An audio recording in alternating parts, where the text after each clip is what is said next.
All right, all right, all right. We are back casting the Amateur League Season 4 Major for the Initiate Bracket. Looks like we are going to have some good games today, and the major tournaments are always a lot of fun.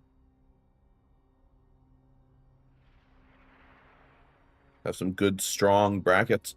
Also, I am having some issues with StarCraft, where if I tab out in windowed mode, it flickers like crazy. So I'm going to try and minimize that, but I don't really know yet like that what is causing it. Only started doing it after I updated to like the most recent NVIDIA drivers. I thought I had it fixed, but of course, as soon as I come back, starts fucking doing it again.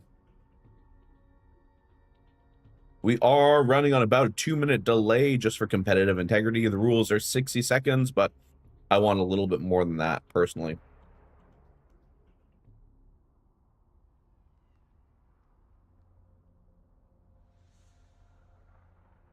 We just pull up the bracket quickly. Oh, Jesus, that's causing so much flickering. All right, maybe we're not going to pull up the bracket then. Fuck's sake.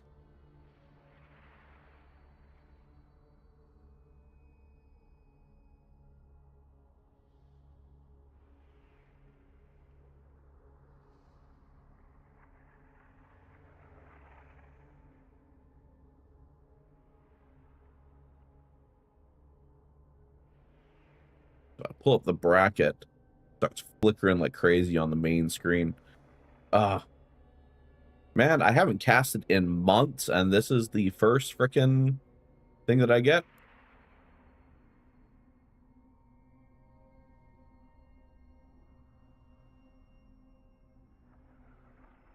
All right, so let's see. We could go for a PvD with Jackals and Frog Mick, who I don't even know who that is. We'll probably avoid the TVT between Tebs and Checo and maybe cast the winner of that series. There's a TVZ, Coral Viper versus Lizme, and a PvD, Crimpus versus Saito. I think let's maybe see if we can find Jackals and cast his game. Jackals is away.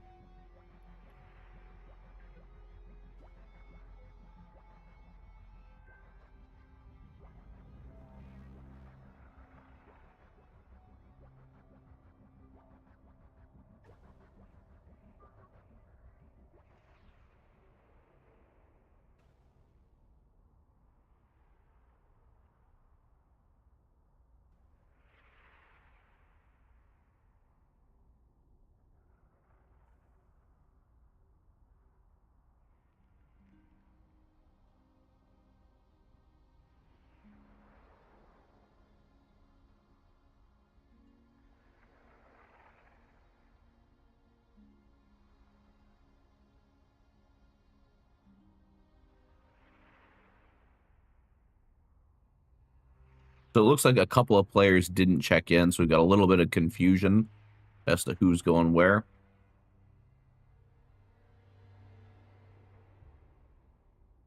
It happens sometimes.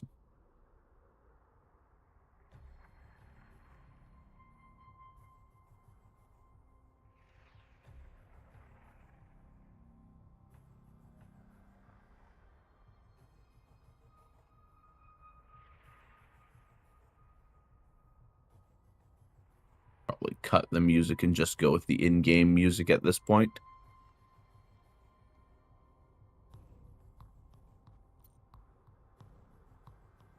Am I not joined in amateur anymore?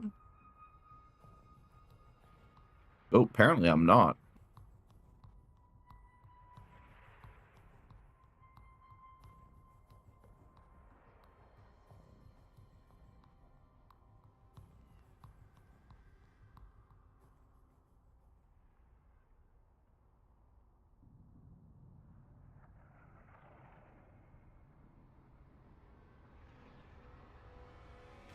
I don't want to join Amateur 2. I want to join Amateur.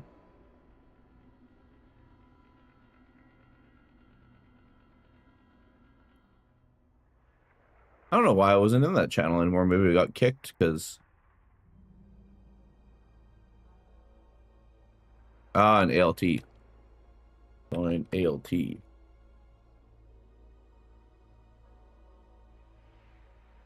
Okay, there's Checo and ALT. I was wondering, I was like, I don't see some people that I'm used to seeing in here.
Yeah, I see that. So I've joined ALT and Amateur now.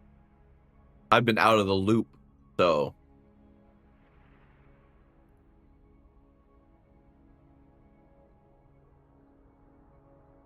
Oh, it looks like Saito's online now.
See if I can get in on Grimpus and Saito's game if they don't mind me casting.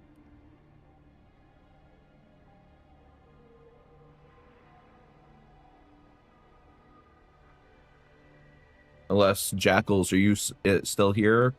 And looking to have your game casted?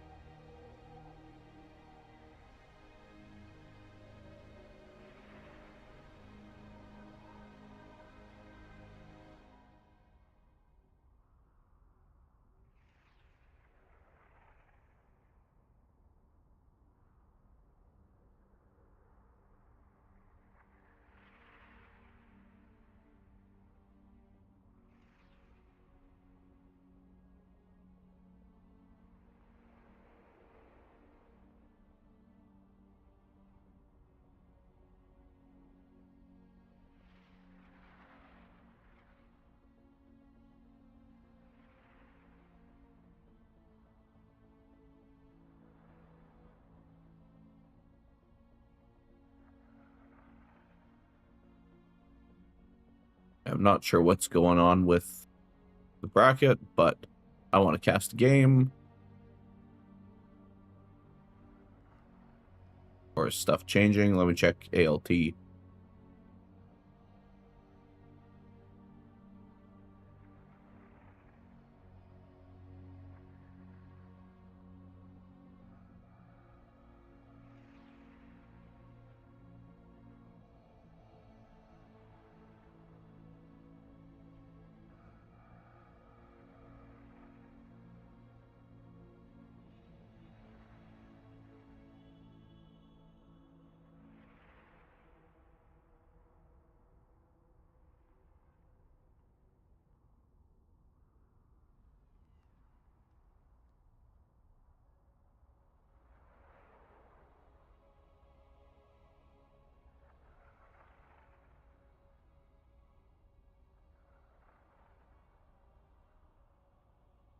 Man, I wish that Blizzard would actually fix their like bugs in the chat and various things here, because it used to be fine. We'd all just be in the amateur channel, never had problems finding people. Now we've got like 3 different channels.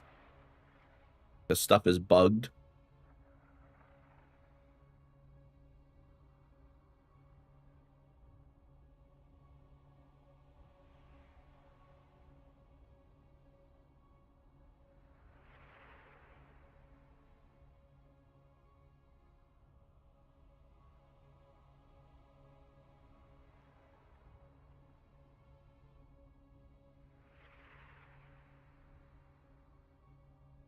Looks like there's some problems with the initiate bracket or something.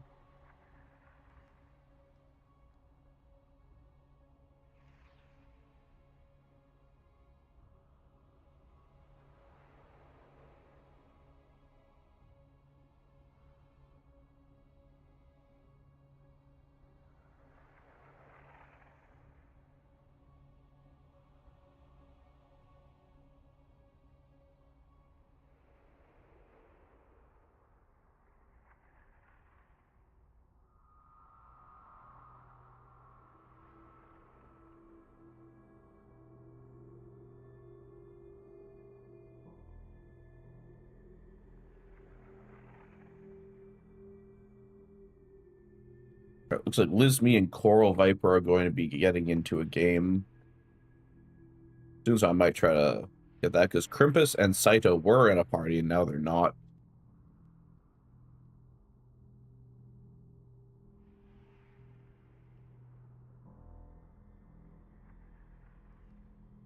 And I just want to get casting, because I've sat around for almost 15 minutes trying to find a game to cast.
All right, we got Lismi in a party. Now we're just looking for Coral.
All right, they're figuring out their ratings. And that'll determine who goes first for vetoes. Then we can get into some fucking StarCraft games.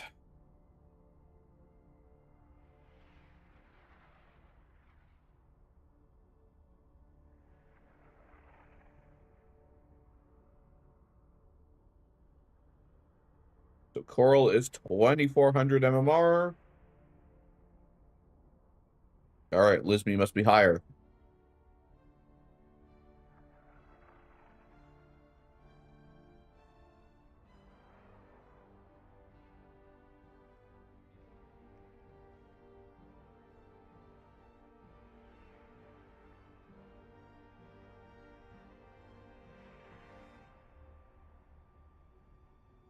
So I think Mothership, the 3-player map, is in the map pool as well. So I think we've got 10,000 feet, Celestial Enclave, Old Republic, Ruby Rock, Kaito Citadel, Tourmaline, White Rabbit, Winter Madness, and Mothership. Oh, I like Winter Madness. The Winter Madness is veto 1. By bring this over, yeah, it makes my fucking screen go ape shit. Oh my god, that's so annoying. I wonder if I could screen capture separately the notepad with my vetoes. But Winter Madness, it's another Mara's map. And often Mara's makes maps that are named after Finnish metal bands or songs. There's been a couple of them. I listen to a lot of heavy metal. Kaito is veto number 2.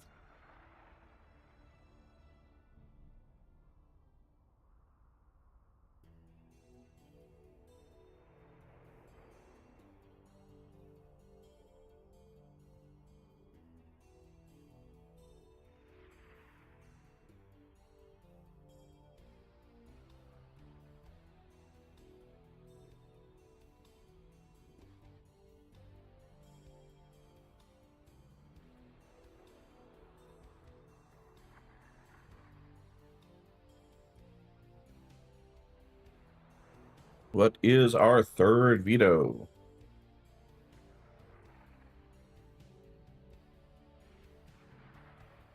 It is a relatively new map pool, so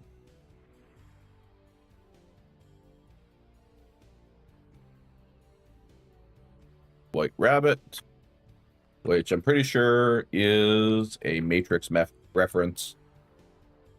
Mothership. Okay, 3-player map is out. 2 more vetoes.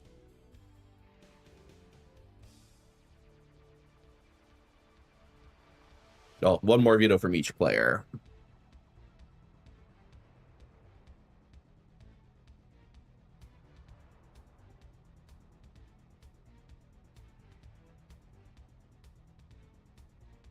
All right. Sorry, Jackals. Seemed like there was a lot of stuff going on, so I was just trying to get into a game. I will cast your series next, either if these guys finish before you're done, or if you move on.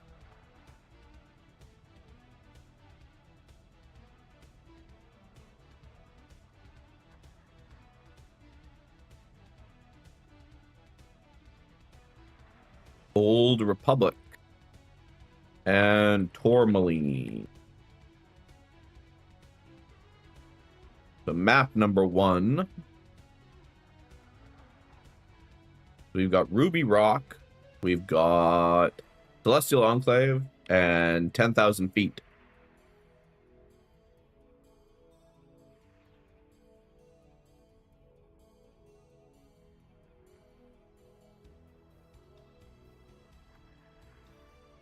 Okay, Ruby is the first map.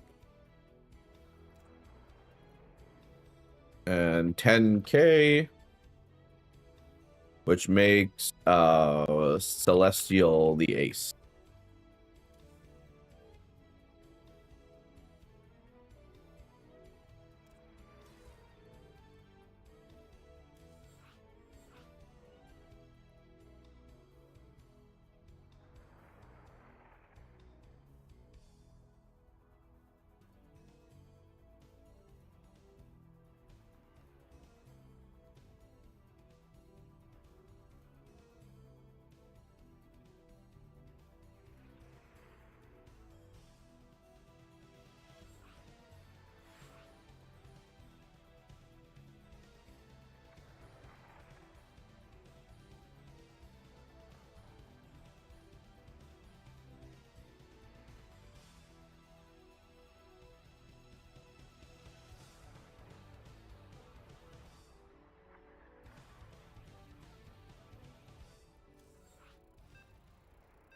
All right, getting into game 1 of Coral Viper and Lizme. This is a TVZ.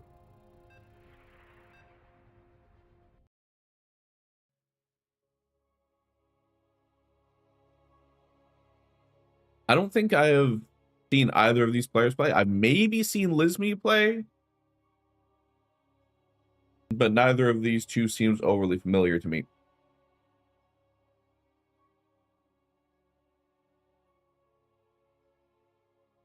I was hoping that we get into this game pretty quickly while Jackals was getting stuff sorted out, but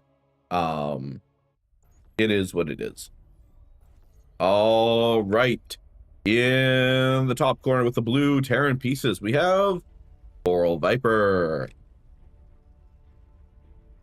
And in the bottom corner with the red Zerg drones, we have Lizme. All right, I'm kind of disappointed I don't have my overlay like I normally do. This is a best of 3. Starting on Ruby Rock LE.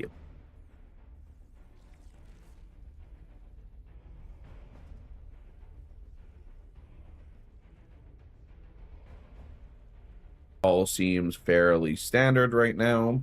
Maybe a little bit late. Feels like we're maybe a little bit late on the hatch, but maybe not. I'm not very up to date in my Zerg build orders, despite having gotten to Diamond as Zerg. On the other side of the map, Terran looks mostly standard, but we are going straight into double gas. This means we might want to play mech.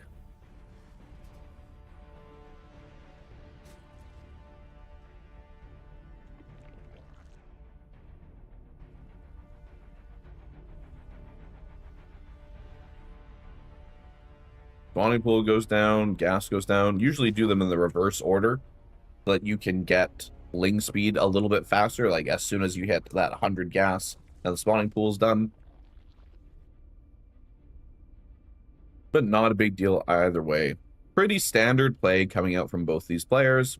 We're not really cheesing or doing anything too crazy. We are going a Reaper first for Coral Viper. So we will be able to scout the other side of the map and get a little bit of information. The Overlord is flying across. It's going to see the timing of the expansion, most likely. And we'll probably see the Reaper going as well. Looks like we're just doing a pretty standard, probably a 1-1-1 build out of our blue Terran.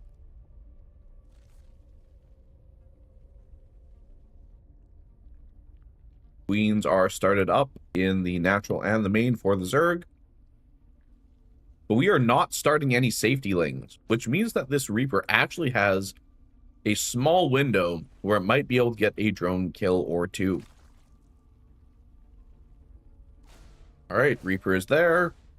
Are we going to get a drone? We get one drone. And the Queen is about to pop. There is the Queen. Gonna run away with the Reaper.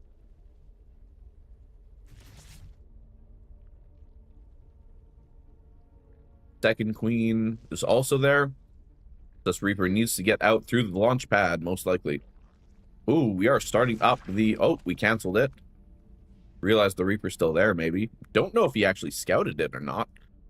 Okay, he did start that it had... Or scout that it had started. But that may have just been a misclick on what was meant to be building more Queens. Okay, we started up in the main. There's still no safety links. So if there were like more Reapers or a bunch of Hellions or other stuff coming across the map, you know, this could actually be a very dangerous position, even with a couple of Queens up. No safety links at all.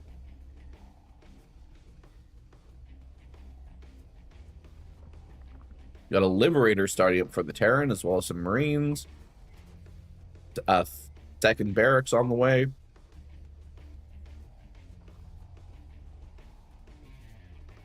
Baneling nests are, that's good. Banelings are absolutely going to be needed if there's any kind of bioplay from the Terran. Now, the Zerg is massively up on workers. We have 35 to 23 workers in favor of the Zerg, but mules are a huge thing.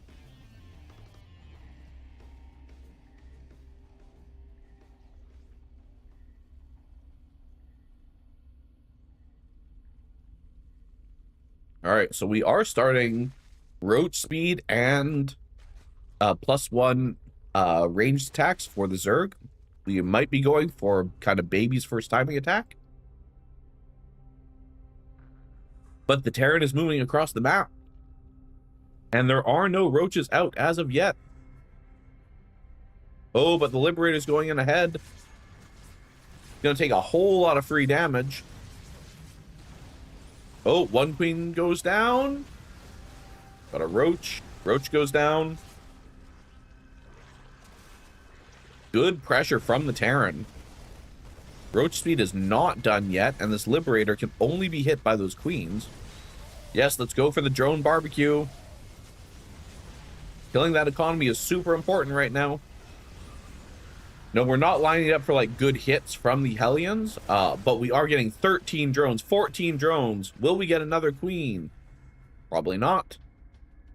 This is really good damage and equalizes a lot of the lost mining time that, you know, the Terran being so far behind on workers was having. Hellions get cleaned up by the Roaches. Another Queen goes down.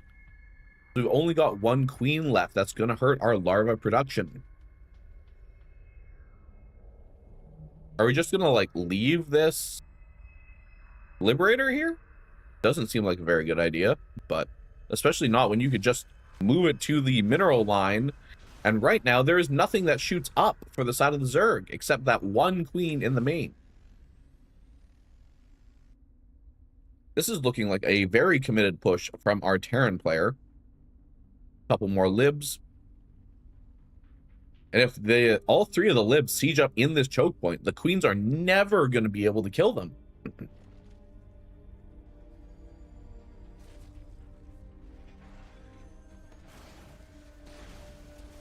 All right, couple more Roaches fall to Liberators.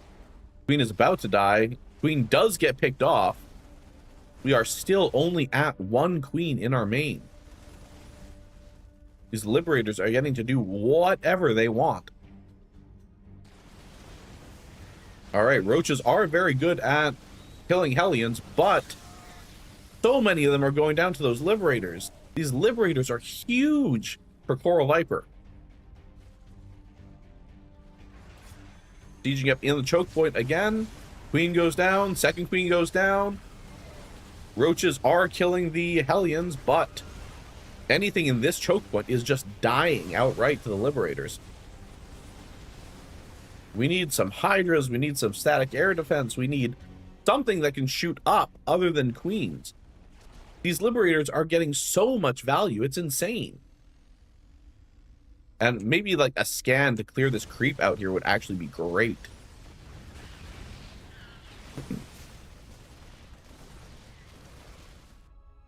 Terran is just rallying more and more Liberators across the map with a couple of Hellions and Marauders and Medevacs. Oh, but they're move commanded. All right, we're gonna snipe the larva here. This is just so many Liberators, and even though there's a Roach counterattack at home, I don't think it's gonna really get anything done right now.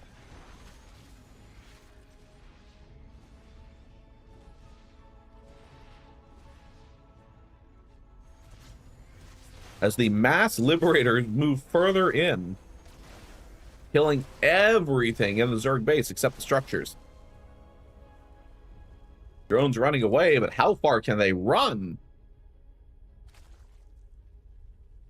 Maybe a misrally here. I think so. That's definitely a misclick, unless we're trying to kill these with drones now.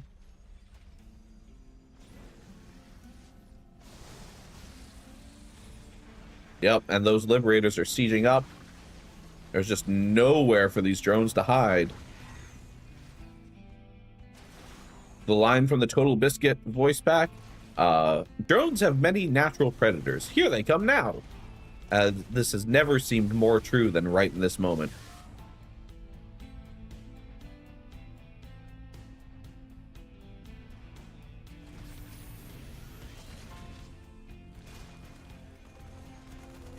Yeah, and those roaches are just not going to be able to get anything done at home. Oh, we are morphing a Hydra Den now. We do have a lot of minerals saved up, but we have almost no gas. And no gas mining. There we go. Now we're getting the spore crawlers. But I think at this point, it's just too little too late. The damage has been done.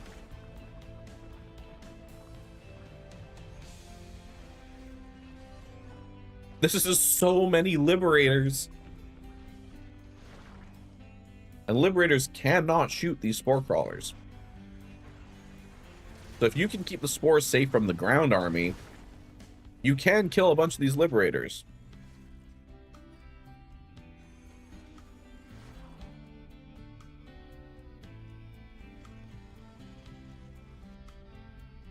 All right, not much to report on back at home. We're just producing more army, mining. We are still only on about 25 workers for Coral Viper. He's scouting for other bases, seeing if there's anything he has missed. But I think this one is all over but the Cryon.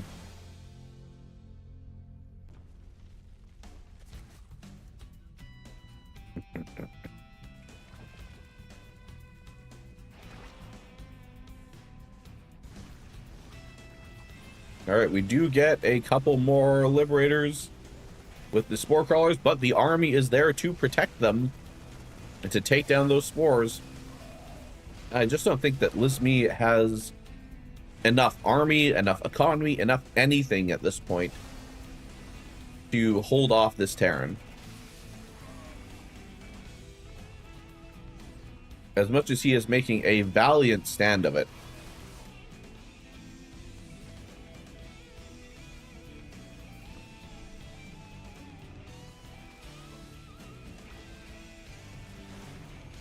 We are just going to siege this Liberator up right in the face of the spore crawler.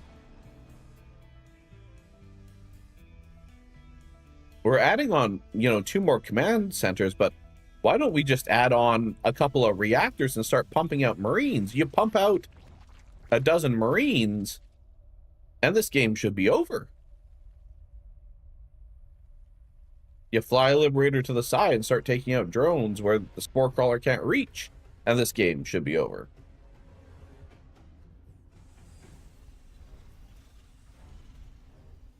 This is why I love casting initiate level games, is you never know how these games are going to go. We have had so many drones go down. Oh, we see the first Hydra, and it move commands straight through the Liberator's zone and dies. I think it's safe to say that both of these players are probably feeling the pressure.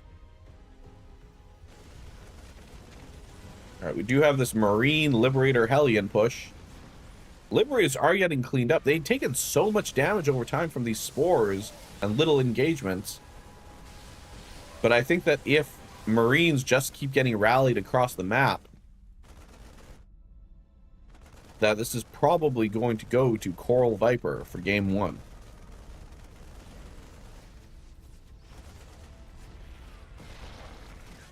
Okay, we do snipe the spore.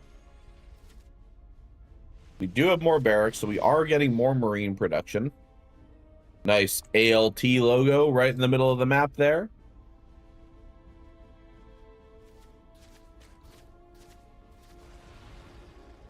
Liberator gets sniped.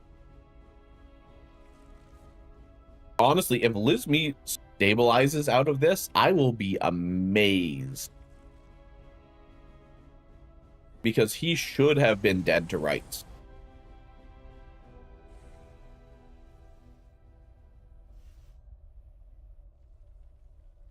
All right, Coral Viper is now up to 40 workers, or sorry, 39, 32.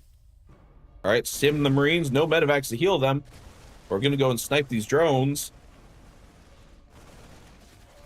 We've split our army. We've got a whole bunch of Marines up there that aren't even taking part of this fight.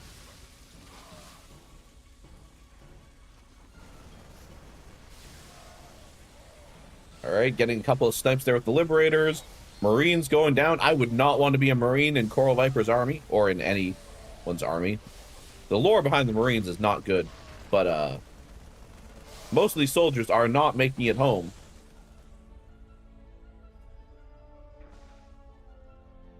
Coral Viper is doing a good job of spending his money, but will it be enough to close out the game right here and right now? Me counterattacking with the roaches. Liberator getting some good shots off. Marines are falling. And Lizmi holds.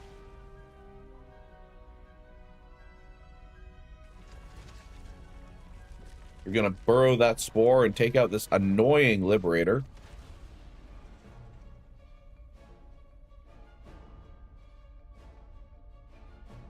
If Coral Viper had just produced tanks instead of all of these Hellions and more Marauders, this would have been over like ages ago. All right, couple of Marines getting picked off in the center of the map by the Roach Pack.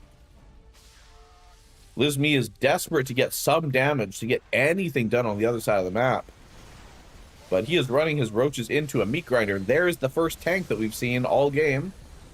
Liberators sieging up. And the Roaches don't really get any damage done, but they do delay the counterattack.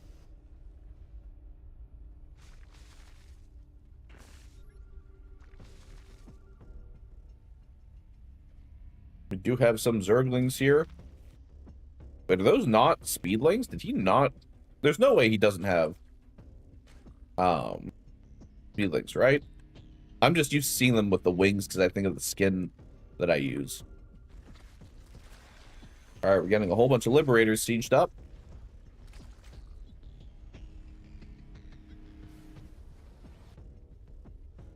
Tanks are sieging up too. This is going to be an absolute meat grinder for Lizmi to go into if he tries to fight this. Ooh, good shots from the tanks and the Liberators, but we do take out one of the tanks. I think this is the only tank, actually. And the Marine army is falling, but not fast enough. That is so many Liberators. And Widow Mines now, too. We are seeing everything from the Terran playbook this game, except maybe Ghosts.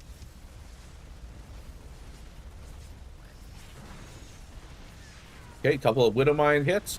The Evo Chamber falls. The Roach Warren is about to. Roach is desperately trying to hold the line against tanks, Liberators, and Marines. More Liberators show up to siege up. And the Roach Warren goes down. Like, how do you break this if you are Lizmee? And GG is called. I guess the answer is you don't. Game 1 goes to Coral Viper.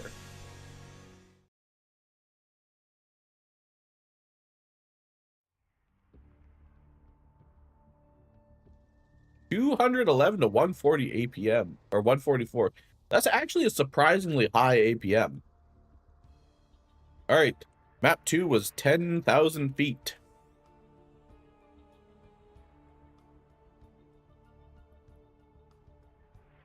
Plus bug fixes, yeah.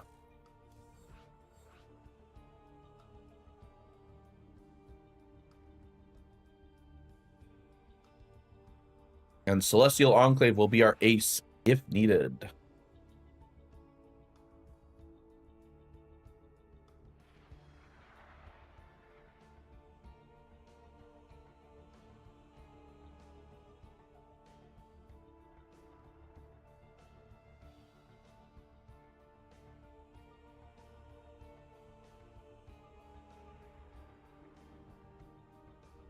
All right, just waiting on Lizmee to say that they are ready to go.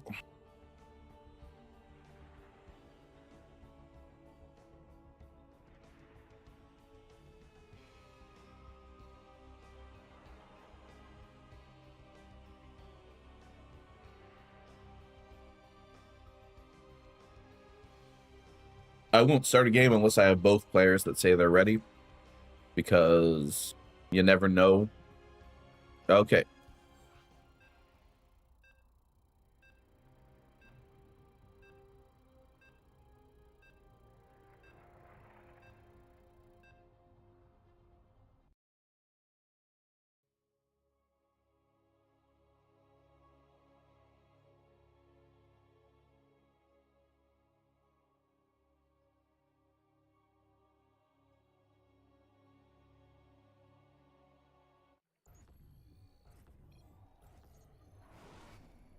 All right. In the top corner of 10,000 feet with the blue Terran SUVs, we have Coral Viper. And in the bottom corner with the red Zerg drones, we have Lizmee. Be interesting to see if Lizmee can bounce back from this game against Coral Viper. I would say that there were times the game was close and times where it felt like it was wildly disproportionate. But I will say I think that it could have gone either way. So we're going across the map here with a drone early. Is this going to be a proxy or are we just scouting? Ah. This is going to be some shenanigans. Some fromage. Because why would you send it to this space if you're not going to do a cheese of some kind? And you know, sometimes after you've just had a hard loss, the best way to get back into it is with a nice dose of cheese.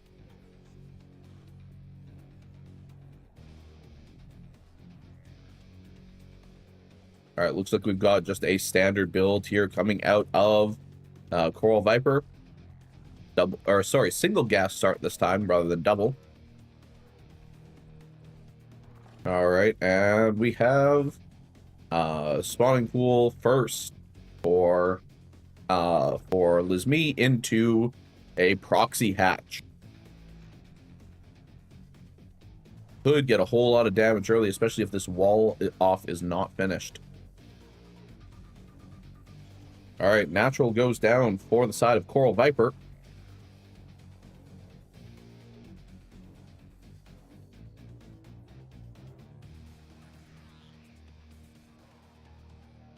All right, the timing gets scouted.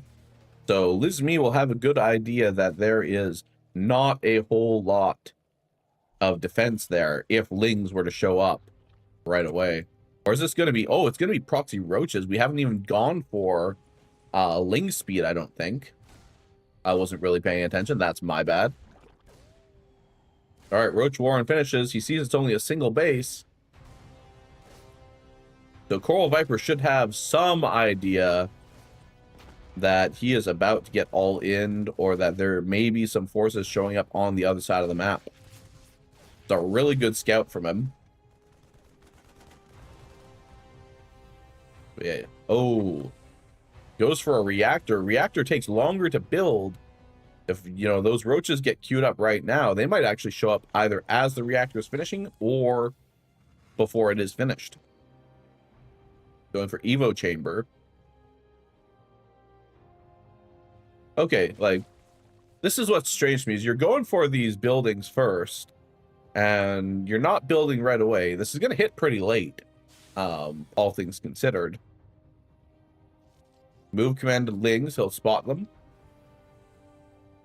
All right, there are the roaches. But you want to go now with this. He has nothing.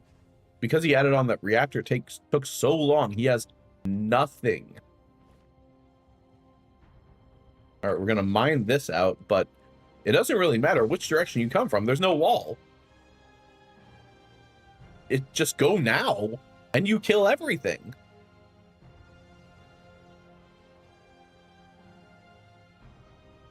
It's not like this is going into the main.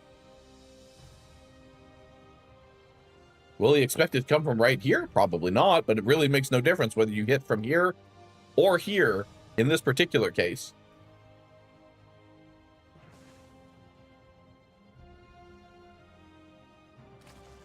All right, Ling speed is going to finish up in just a second.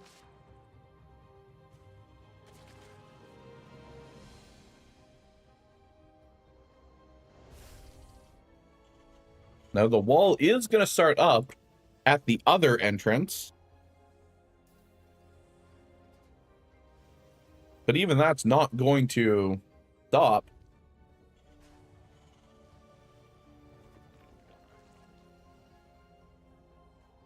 I'm just so confused.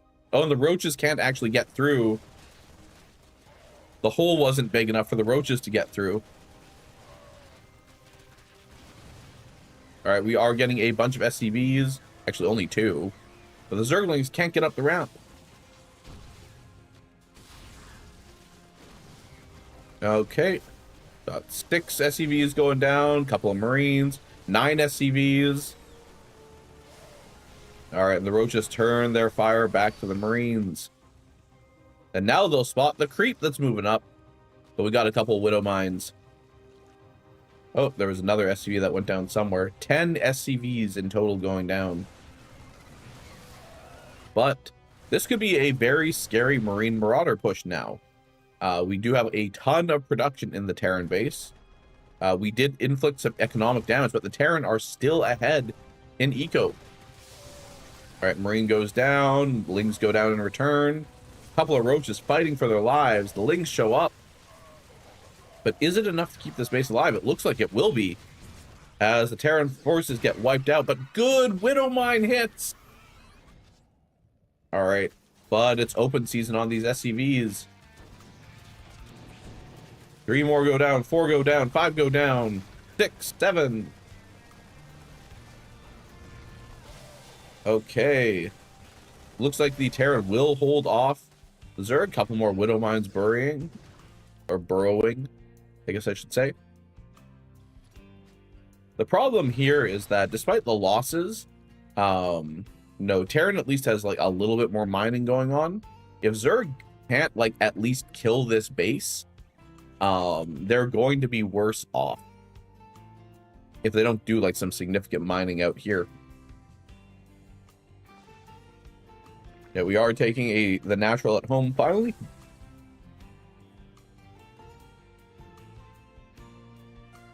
All right, this is a lot of production of 4 racks and factory. Now I do think that Coral Viper not going tanks here is maybe a bit of a mistake. if you have a couple of tanks, your position here is just rock solid. There's not a whole lot they can do.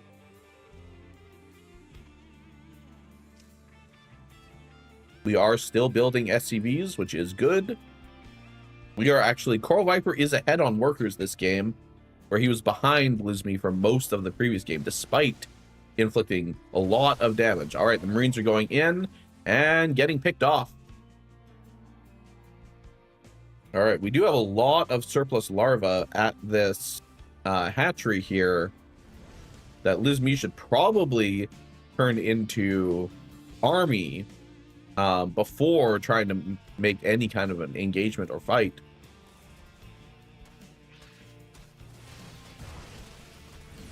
Okay, Widowmine hits go off. Not really any good connections. But we're chucking a Zerg right now. And what that is we are throwing our entire army into the most well-defended and fortified spot of the opponent without really getting anything in return.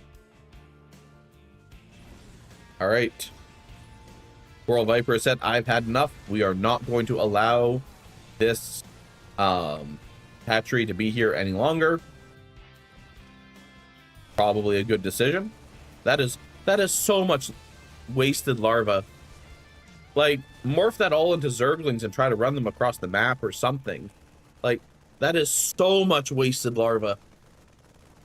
You were just injecting that hatchery constantly and you weren't using your larva. I don't know if it wasn't hotkeyed. I don't know what happened there.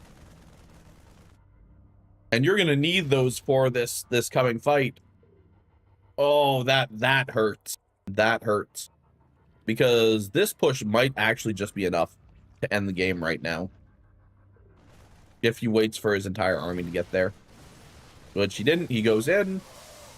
A couple of Marines get picked off by the roaches. We're backing up off the creep. But we are at 47 to 30 army supply. Okay, looks like we did morph a whole bunch of drones, but drones are not going to help you hold this attack, brother. Not unless you're turning them all into spine crawlers.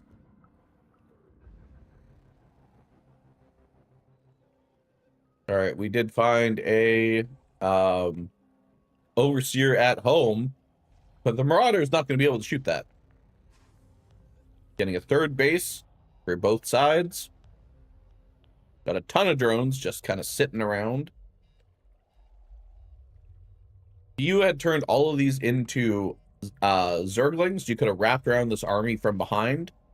Even with just a whole army hotkey attack move with your roaches and your lings, and this entire army's dead. Now, with these tanks getting there, this is going to be a struggle to hold this next push. And we're expanding as the army is coming in. You need every resource you can get right now for army supply.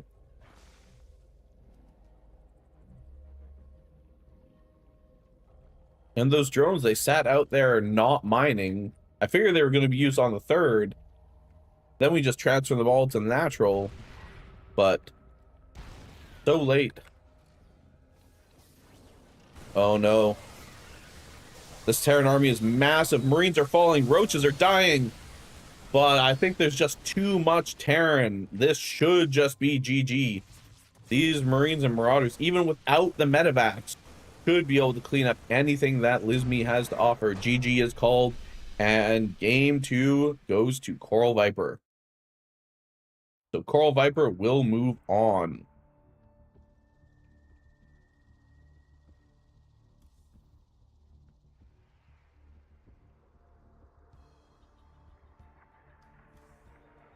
All right, I'm going to leave this party. Take a look at the bracket, see where we are at. So Checo 2-0 Tebs in the other side of the bracket. Vrog Mick 2-0 Jackals. That's unfortunate. I would like to see those replays at some point. Jackals, I don't know if you are around. I'd like to see what happened in those games. So Coral Viper 2-0's Liz Me, and we have yet to see the results of Crimpus and Saito. Are either of them in here? Kekko's match history here. Those are the ones versus Tebs, I'm guessing.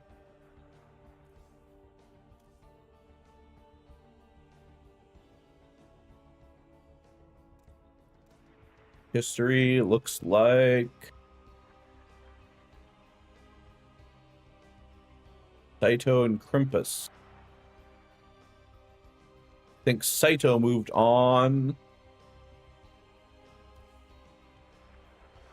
Did they play 4 games? Oh no, that was just an AI game. So Saito has beaten Crimpus. Looks like all of the Protoss are out of the bracket.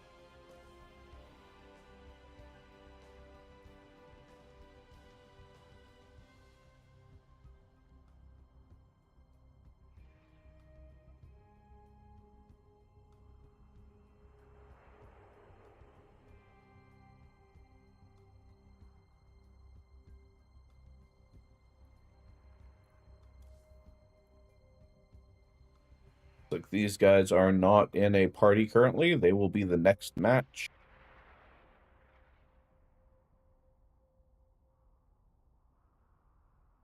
On that side, and then we have Saito and Coral Viper. Let's see if we can get Checo and Brog into a party.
All right, so this is a best of 5 between Checo and Brog. I don't think I've...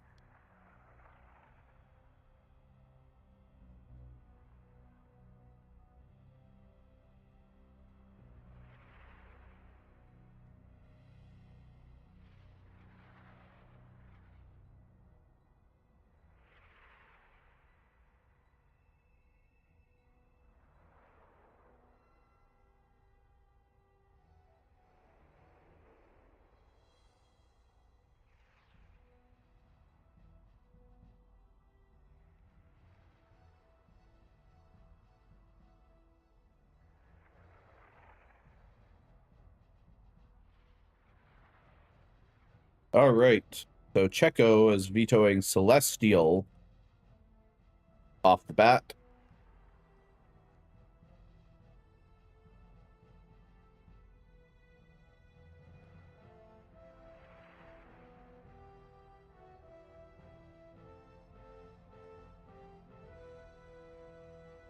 All right, Frog says they are lower ranked. I don't really know what either of these players are ranked anymore, though I have casted Checo several times.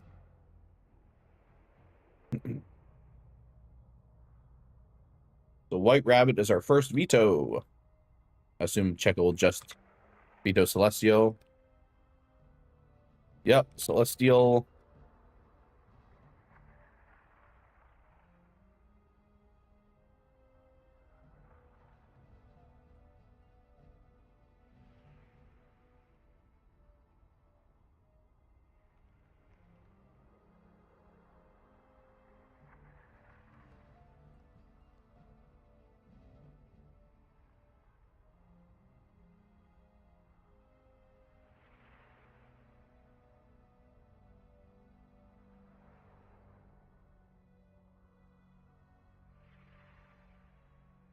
Old Republic.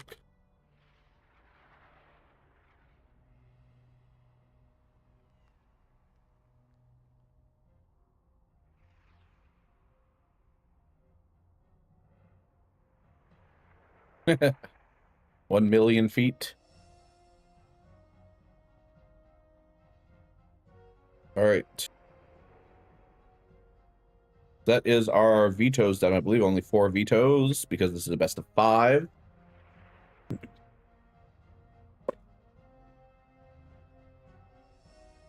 That means Mothership is still in.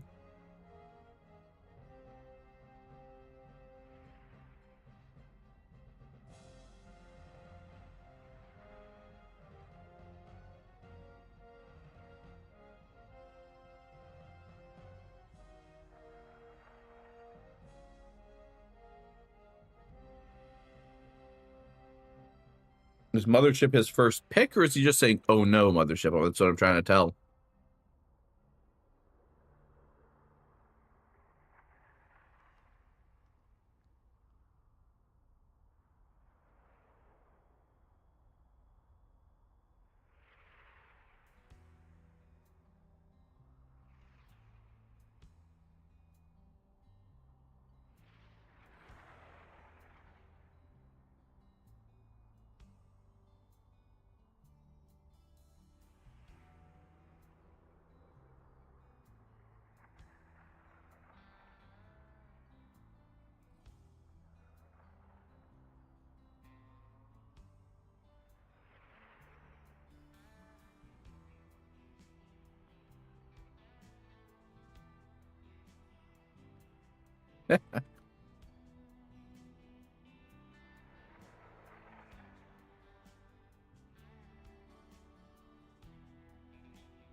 Okay.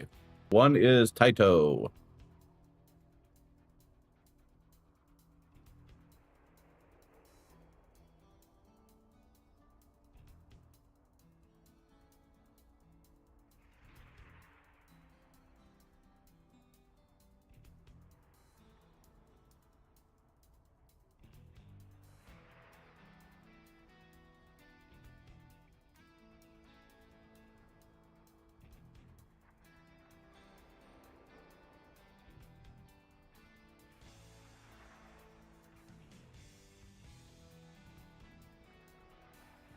Okay, Taito, Tourmaline.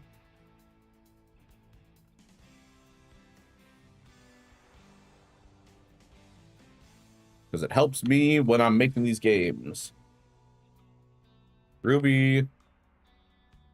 Oops, meant to put that in my notepad.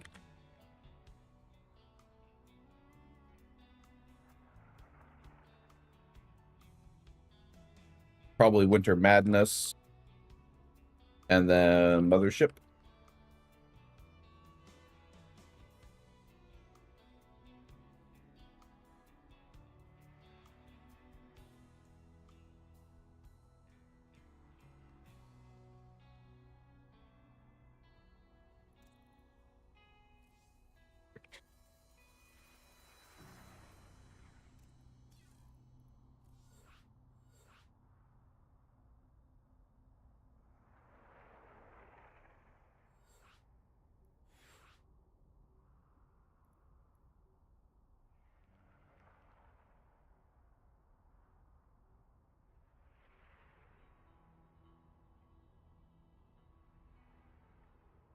Just waiting on the go-go from Checo. All right. It's game 2 of this now best of 5 series for the Initiate bracket. Semifinals. It is Checo versus Vrog on Taito Citadel. I don't think I've ever seen Vrog play before. All right. In the top corner of Taito Citadel with the blue Zerg drones, we have Vrog. And in the bottom corner with the red Terran SUVs, we have Checo. All right. Gonna have any shenanigans? Gonna have any cheese? I don't know how Vrog plays. I don't think I've ever casted him before. Checo, I've seen play Bio. I've seen him play Mech. I've seen him mix it up a little bit, but he usually plays a pretty standard form of Terran. Nothing too crazy.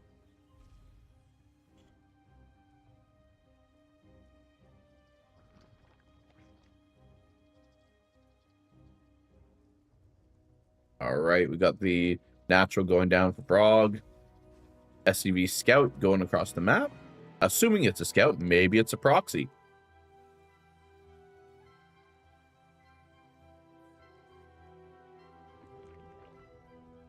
One gas build for Checo. Not going to like a fast 2 gas or anything like that. Couple of overlords going around, scouting for proxies. Pretty normal timings for everything on the side of Vrog and Checo. All right, we scout that there is a base going now, and there's no weird one base all in shenanigans. Pool, gas. Everything's pretty normal. All right, natural going down for the side of Checo. Orbital just finishing up. Reaper in production.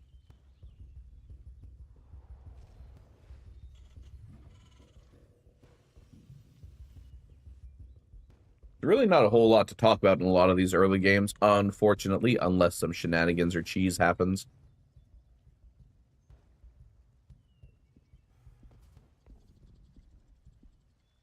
I kind of hope that Checo wins this series because it's more fun to cast TVZ than ZVZ, and I assume Saito is likely to win against Coral Viper. I think Saito will just overwhelm him.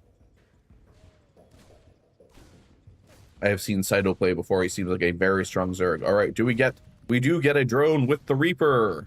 +1 for Checo.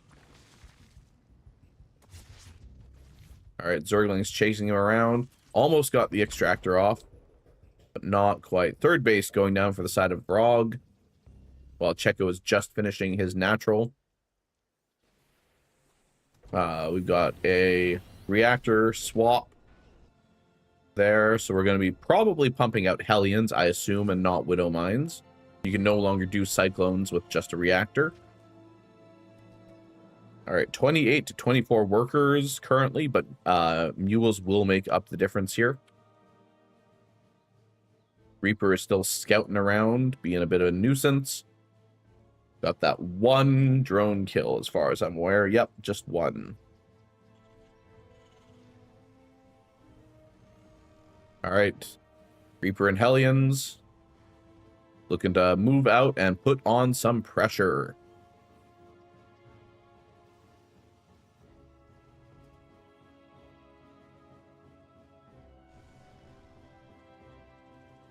All right, we are getting the Overlord Scout through the main. So we're going to see the 111.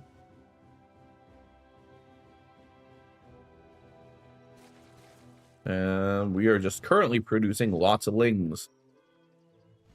If you have enough Lings, yes, Hellions are good against them, but you get the wraparound and they can still deal with them and chase them down very effectively. All right. Catches the swap. So sees that we are maybe going into tank production and Marines, or something like that.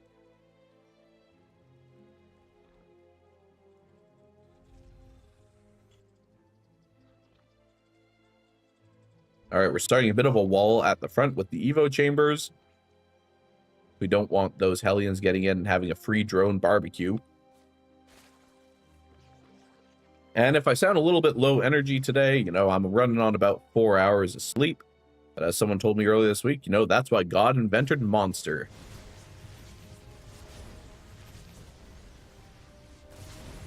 Uh-oh. That's a lot of Lings.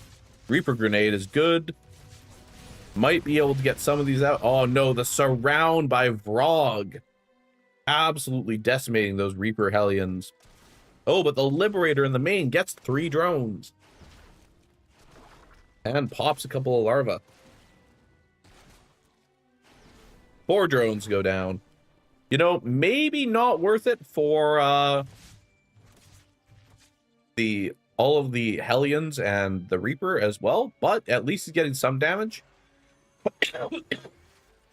And I believe the Queen in the main went down too. Oh, Queens did get the Liberator. All right, we do have Zerglings across the map, but the wall off is complete for the side of Checo. Tanks are there.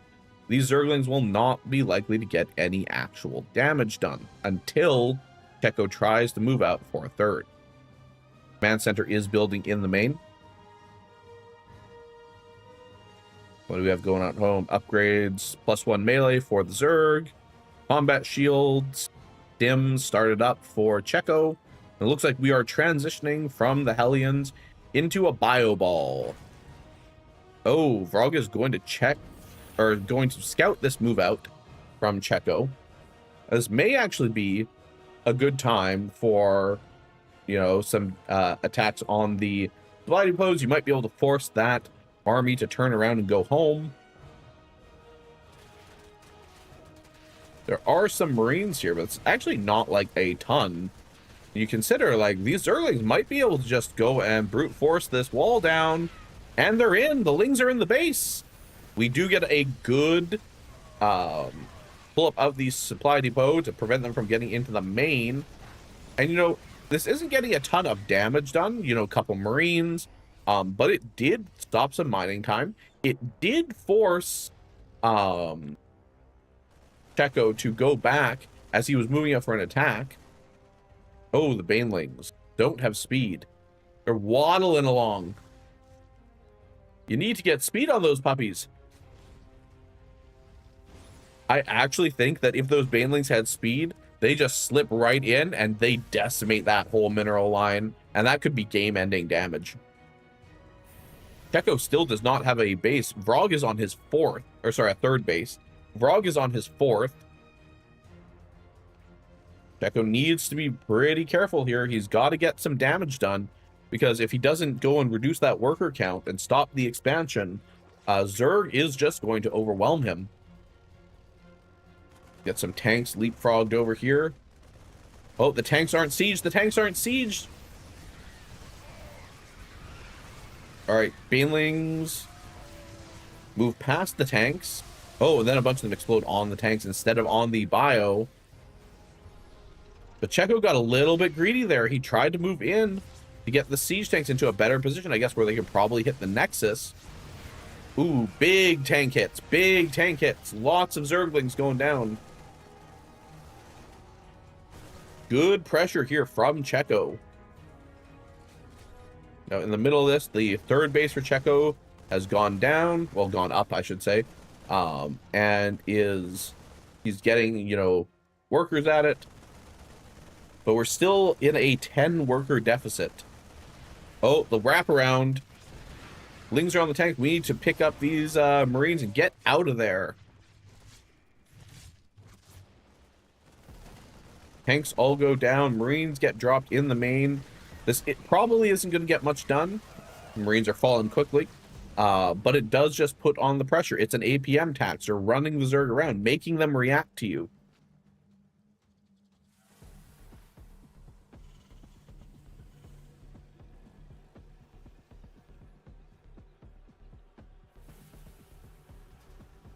All right, the next Marine tank push is getting ready from the side of Checo. And we didn't get a ton of damage done with the previous one, but we did clear some creep. We forced the Zerg to stay on his side of the map.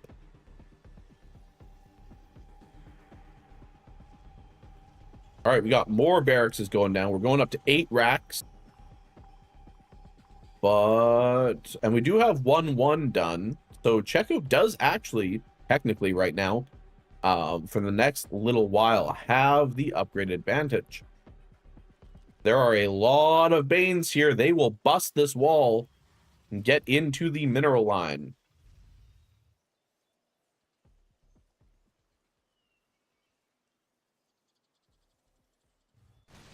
All right, but here comes the push from Checo. Get that tank siege. Get that tank siege. I find so many Terrans move in before their tanks are sieged. And that is when they are very vulnerable. Okay, this hatchery is going to go down, but on the other side of the map, we have the Baneling roll by. The door is open.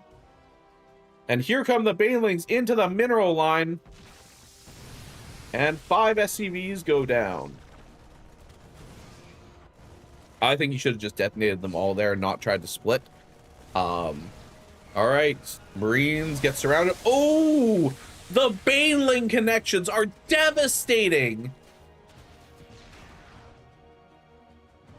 All right, the 4th for Vrog goes down, but he had a 5th. He is still way ahead of Checo in terms of bases. Doom drop into the main, trying to snipe the Baneling nest. Focus fire. Good micro from Checo. Focus down that Baneling nest. Baneling nest goes down. What else can we get? Can we get some drones? More Ling kills? But here come the rest of the Banelings rolling in. That is a whole lot of dead Marines. Dissolved into nothing. I do think it's a little bit ridiculous that Banelings deal basically... I don't think they deal any splash damage to ally units. But like every other splash damage in existence, whether that's tanks, widow mines, storms, disruptors, like every other splash damage in existence in this game will deal damage to friendlies. Now, Checo, you've got the door open still. Last time you left that door open, a whole bunch of Banelings rolled in and killed your workers. But we are just going with like relentless pushes here from the side of Checo. Leapfrogging our tanks. Sniping drones. 5, 7, 8, 9, 10 drones go down. Hatchery's at half health. Man with gun is pretty good. Hatchery goes down at the 5th base. But here come the Ling counterattacks from behind. The wraparound on the tanks. And the Banelings, you need to pick up and get out of there, Checo. Microing, targeting Banelings. Off creep, you might have a chance. Oh, but those are some good Baneling connections. We do not get the pickup.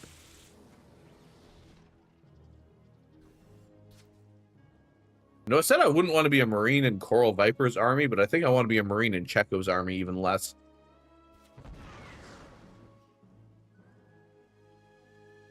All right, I like the number of Marauders we're adding on. If you can get the Marauders to the front of the pack, they will definitely soak more Baneling hits because they're armored than the Marines will. We got this hatchery here, half health. Killed what was the 5th base, but, you know, Vrog is up to 6 bases currently. Well, making his 6th base. Hydras are going to knock down this wall over here. But I don't know how much this Hydra push can actually really get done with 1-1 upgrades. Okay, we intercept the Baneling roll by. A couple of Marines go down to it, but... Oh, that is all the Hydras showing up. Now, here comes Checo's army, stemmed in. And it kind of feels like you just threw these Hydras away. Like, yes, you got some army damage, you got a bit of the wall, but what did you really accomplish? You didn't get any economic damage, you put on a little bit of pressure, but I don't think that Hydras are it. Yes, Hydras don't take bonus damage from, like, Marauders, for example, but that's about the only thing they have going for them. I'd be looking for, like, Lurkers. You have a Hive. Some Hive Tech Lurkers might be good. But honestly, like, Vrog is probably a better Zerg player than I am. I think he's, like, right on the edge of Diamond or Diamond as a Zerg player. Didn't really have a chance to look him up. And I'm certainly rusty with Zerg. So take anything I say with a grain of salt. basically. All right. And there are the lurkers, so maybe I did have that right, but they are not burrowed. And so many of them go down before they could ever get burrowed and have a chance to fight back. We are still going very heavily into banelings despite the number of marauders. This is almost a pure marauder ball at this point. All right, we are almost finishing the adaptive talons. Oh no, one lurker gets picked off. 2 lurkers get picked off. 3 lurkers. They were move commanded with the rest of the army, I think. All right, we do get some good connections with the banelings, but again, they don't do as much damage to marauders. The Hydra army is falling. Seems like we moved completely into a Hydra swap right now. We might be on our last legs for Vrog right now. Checo has been pressuring him all game. And while he was dealing with the pressure pretty well early on, it is relentless. As more bio comes across the map. Liberators now too. Checo on 4 bases strong, actually on almost even numbers of workers as Vrog. 60 to 68 plus mules. And Checo is just rallying forces across the map into the meat grinder. All right, we got a couple of liberators here that seem to have been forgotten. And Vrog is going for a big baneling morph.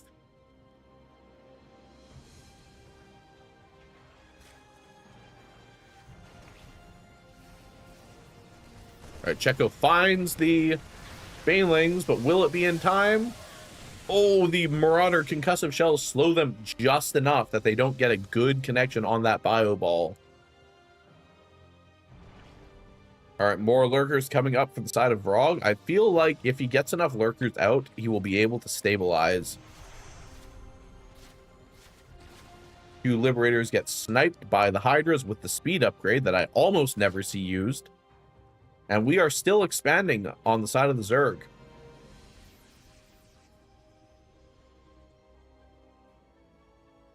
We are currently on 5 bases to 1, 2, 3, 4, 5, 6, 7 bases. But no, usually you see Terrans start to turtle up at this point. You know, all the planetary fortresses in the world come out. But I'm actually pretty impressed by the pressure that Checo is putting on. He's not sitting back. He is not allowing the Zerg to just try to run into his fortress. He is taking the fight to the Zerg and pressing him the entire time. And Checo's been up in army supply actually pretty consistently for a very good chunk of this game. All right, the Lurker Hydra run by gets defended and deflected. Nothing really to say for it. Vrog is spending all his money, and Checo's getting a pretty decent bank built up, and he's still behind about 40 army supply.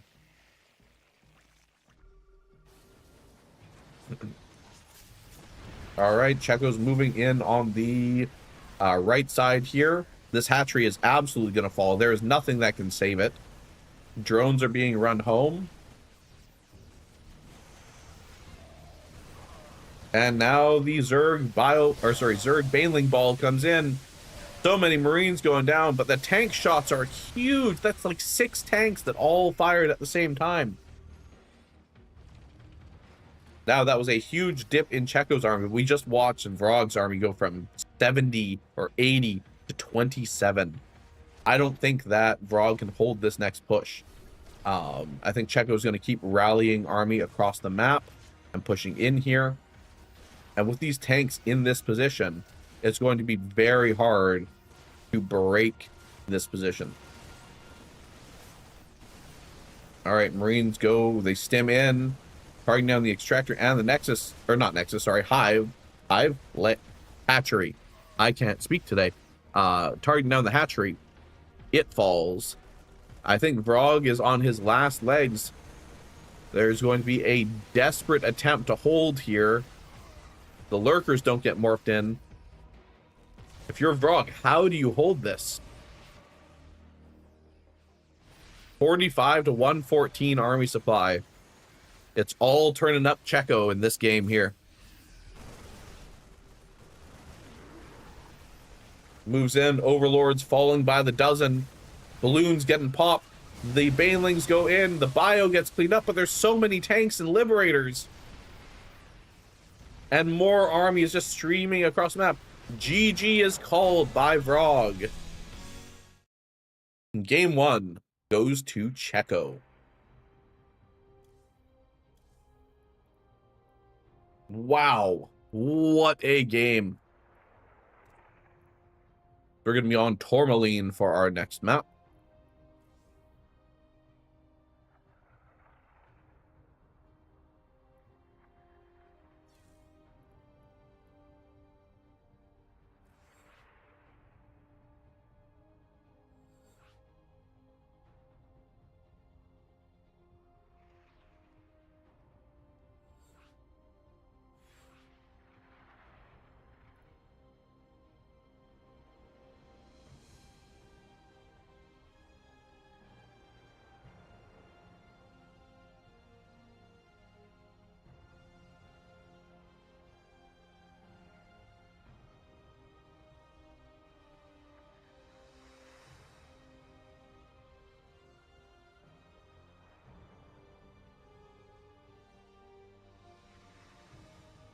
Frog is ready, just waiting on Checo.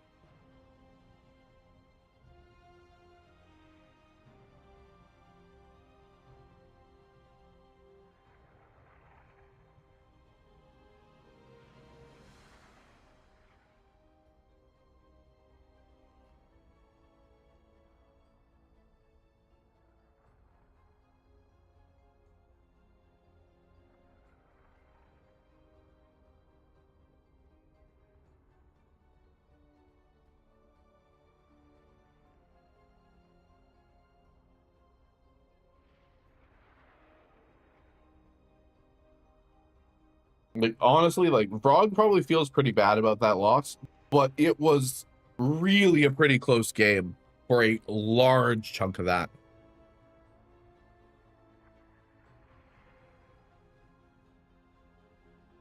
But Checo's aggression was relentless.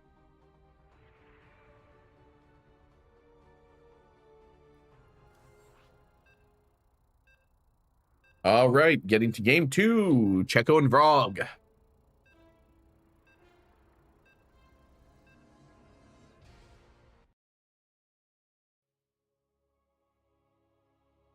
Oh, fuck, I made it with the wrong map.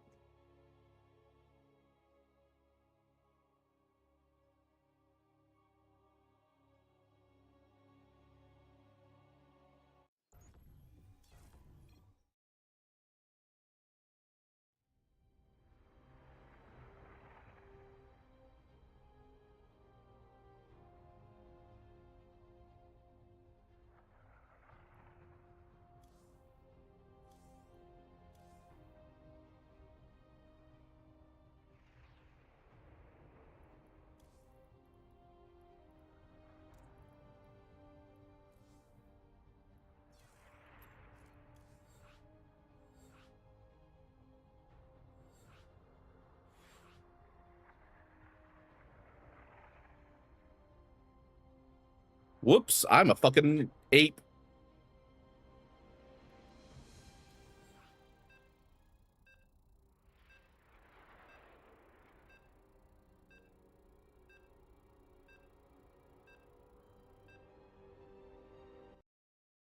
All right, now into the proper map and mod, because I'm an ape that cannot properly read, apparently.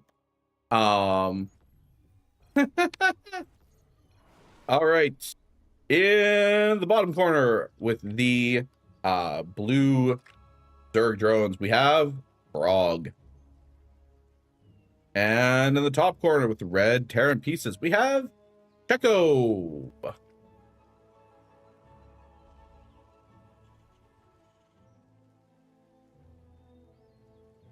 Get those sides swapped.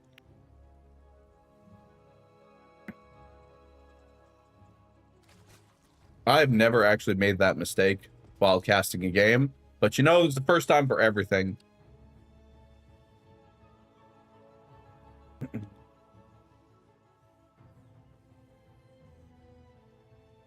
Okay. What are we doing in this game?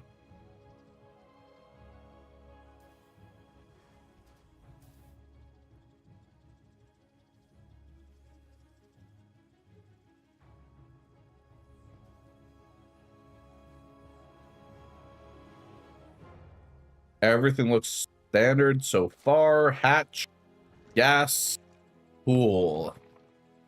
SCV scout from Checo. Just make sure there's no shenanigans. And then got the same opener from Checo. Probably going to go into a Reaper. Yep, there's the Reaper. There's the Orbital. I learned this opener from Euthermal's Terran School way back in the day. Checo just scouting to make sure there's nothing weird going on. No pool first, no shenanigans.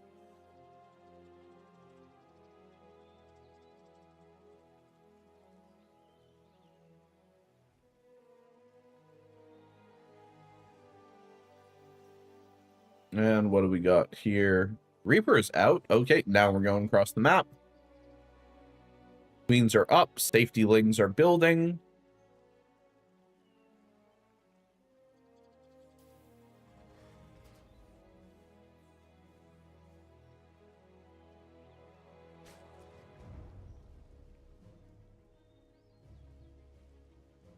All right, Reaper's going to hop up into the main base here.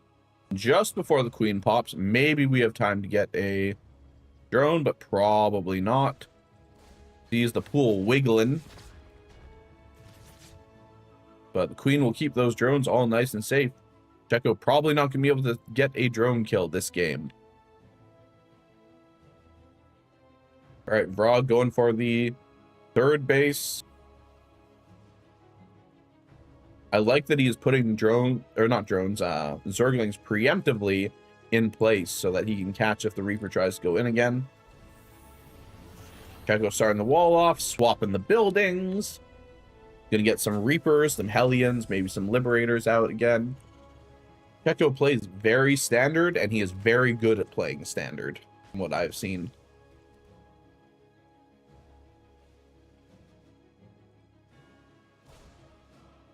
All right, Reaper scouts the third base, and the timing of it.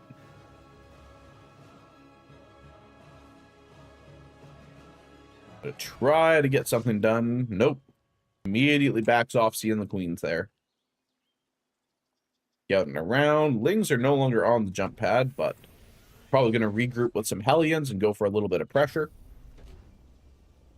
Ooh, is it going to be Banshees? I think it's going to be Banshees. Hell yeah.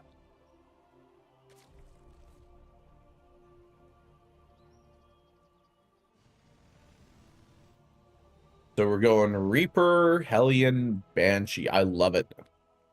Change it up just a little bit. Keep them guessing.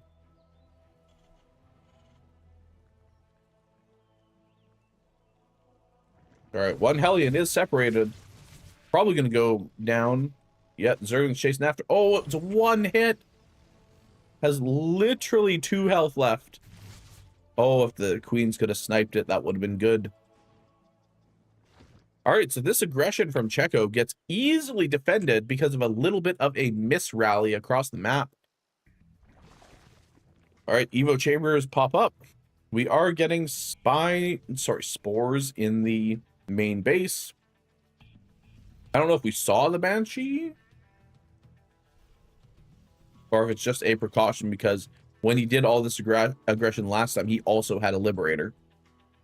But those spores are a great preemptive spores, great read. All right, our lair is only halfway done, which means we can't build overseers yet. Oh no, the Lings moved away just as the Hellions went for the main. Oh, that is so unfortunate. The Hellions do go down. Oh no, they're attacking the ground.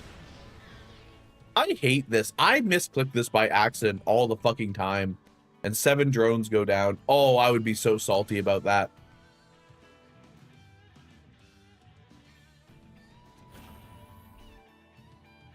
I honestly would be. 4th base coming up for Vrog. Ling's maybe looking for a bit of a counterattack over on the other side of the map, or just scouting around, seeing what's there.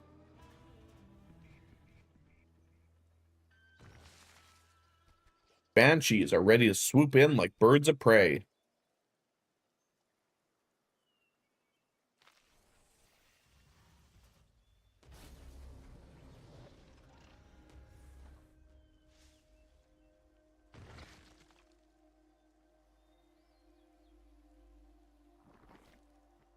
All right. Good creep spread so far from Vrog. Now, these Banshees are kind of just sitting there, not really doing anything. Going for maybe like an anti-timing where you would just never expect Banshees. So, Vrog looking to go for a Baneling bust, potentially. Okay, so we're gonna maybe go for drops over here with Banshees over in the main. Oh, the Scouting Viking sees the bust. Good scout from Checo.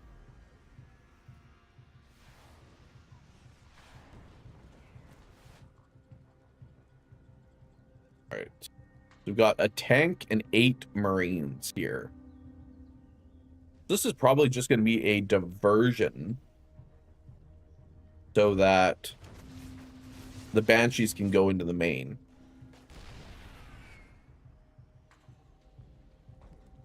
All right, I think we're going to send this army back. Baneling speed is almost complete. That's going to be huge. Okay, Banshees try to go into the 4th. Oh, one of them gets sniped. Good pickup.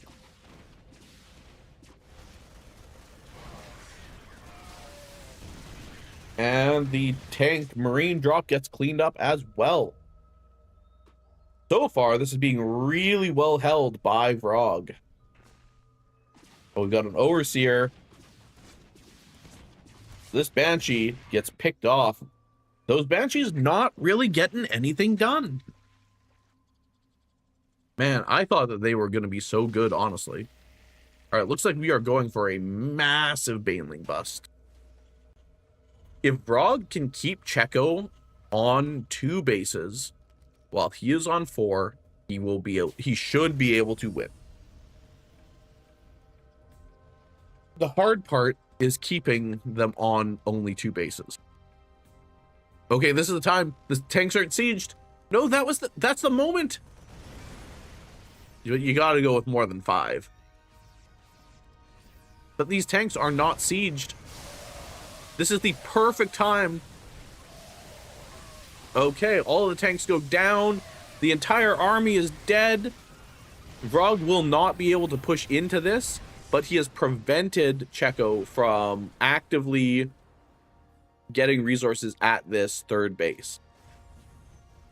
Oh, you got to keep the pressure on. Meanwhile, Vrog is expanding to a 5th and a 6th base.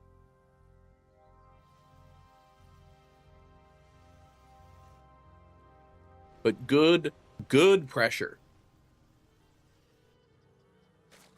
You know, we're getting up to that 70-80 drone count that will allow him to remax instantly while playing this this Zergling Baneling focused style.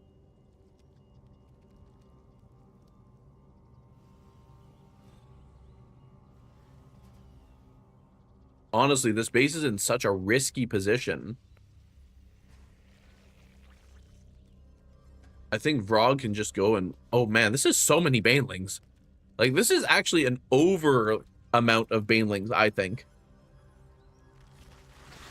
Vehicle Weapons 1 research completed, and then 1-1 infantry completed as well. That's going to be huge. I think +1 melee also has finished now for the side of Vrog. Gotta go with more than that, man. You're a swarm. Yeah, splitting the army, that's a good plan, but there are some Widow Mines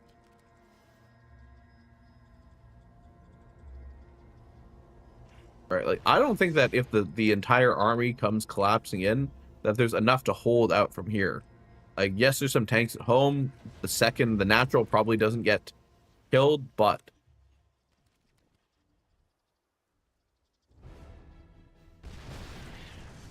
yeah. All right, Zerglings are going in. Baneling connections on the tank, on the Marauders. Not really what you want, but some of them get into the mineral line. 8 SCVs go down, and the Zerg should be able to remax this army almost instantly. This is the pressure that Checo's attacking his own supply depot with the Marine.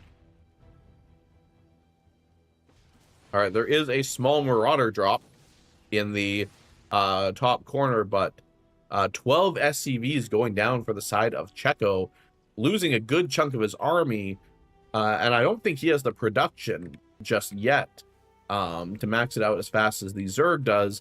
And even if he has the production to do so, he likely will not have the resources to do so, being only on effectively 2 bases right now.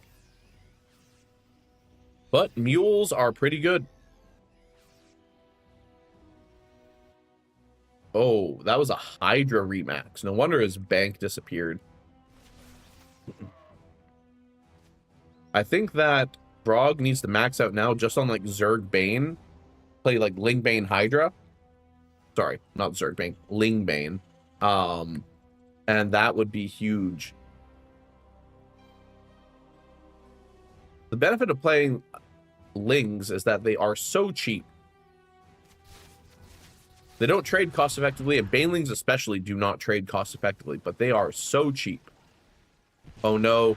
Oh no, the Widow Mines! Couple of connections, but not anything too serious. 9 lurkers morphing in. Yeah, I think that Brog is taking a page out of Checo's book. Oh, the scan just barely misses them. Brog is taking a page out of Checo's book this game and playing with the relentless aggression of this run by will get so much damage done. Ooh, good split. And into the mineral line they go. Mules going down, Lings going down. Banelings going right by the army. They don't care. Lurkers are move commanded, or we're gonna get them burrowed. This Hydra force, there's so much going on. I think the Banelings got cleaned up, but 14 workers going down. You need to burrow those Hydras, brother. Or not Hydras, the Lurkers. You need to burrow the Lurkers. I don't think that these Lurkers have their range upgrades or their speed upgrades right now. They're kind of sitting ducks, but 28 SCVs going down. This pretty much forces Checo right now into an all-in. He needs to go and he needs to get damage done. But Zerg is on 152 to 70 supply. He's on 74 to 55 army supply. And the income is just too much. I think that even if it is not held cost effectively with primarily Zerglings, that there is not enough in this army. Oh, I don't think we even need the Lurkers here right now. But there is not enough to keep, or to inflict major damage, I don't think, on Vrog from Checo. All right, Zerglings are being, or sorry, not Zerglings, drones. I can't speak today. Okay, we need to get like some Lings circling around. All right, the Lurkers are being run in. Hydra's picking off Vipers and tanks. Not Vipers. I just cannot speak Liberators and tanks alike. This has been such an awful cast, honestly. I am doing so bad today. It has been months since I've casted. Frog, you can't take your foot off the gas. You gotta go. Keep the pressure up, or those mules will kick the Terran's economy right back into action. Checo maybe going for a doom drop. Channeling his inner Beyond of, you know, when in doubt and the game seems lost, go for a Doom drop and see what happens.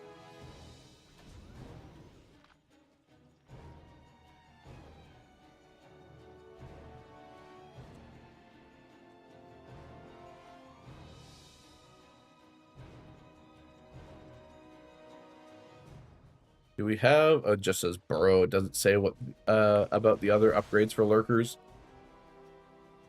Looks like the range upgrade, I think that is half finished. That is so many lurkers. That is so many fucking lurkers.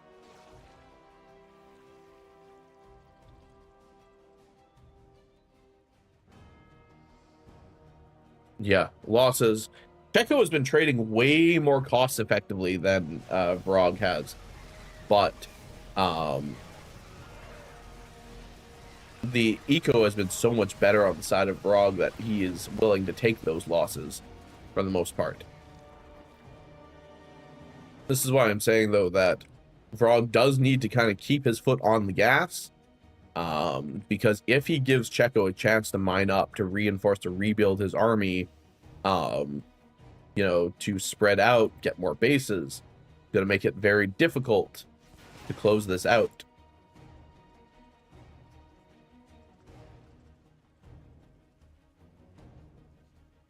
Don't fall into the trap, keeping your entire army at home for a couple of medevacs. You don't know what's in them. Oh no. You should just be able to go across the map and end this. You're maxed out. It's 199 to 103.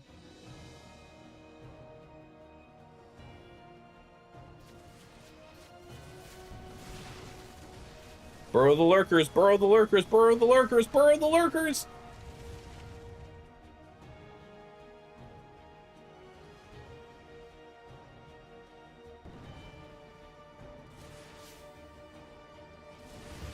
That is so many lurkers, Jesus.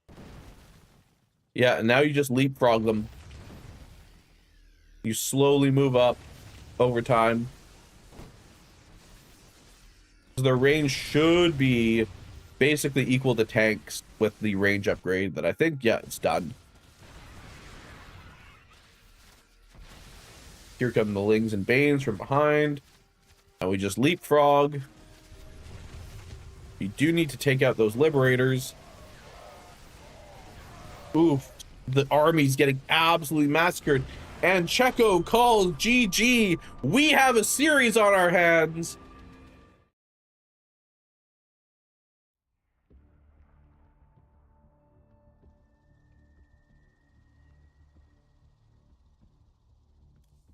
Holy!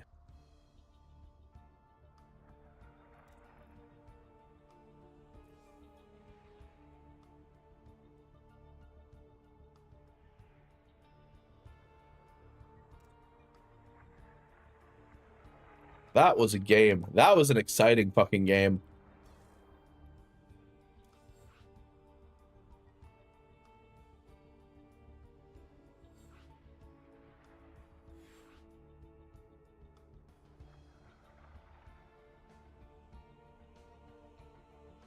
Okay, get Checo moved up there.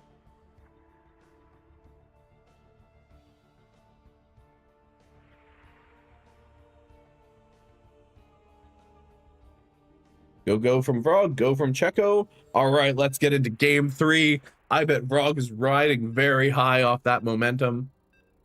And good for him to shake off that loss in game 1 and to come back and absolutely crush in game 2.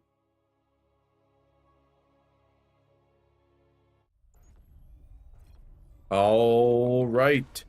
Now, in the top corner with the blue Zerg drones, we have Vrog.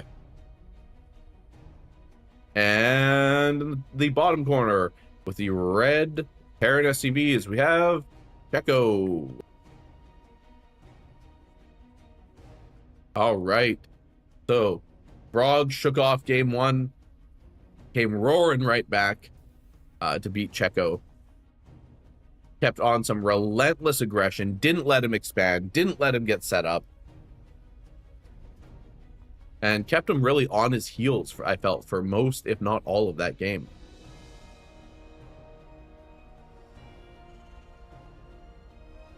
This is a good opportunity while not much is happening. I'm gonna drink a bit of water, rest my voice.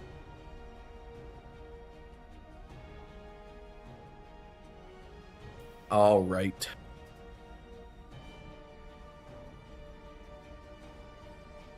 So it looks like just standard builds coming out of Checo and Vrog again.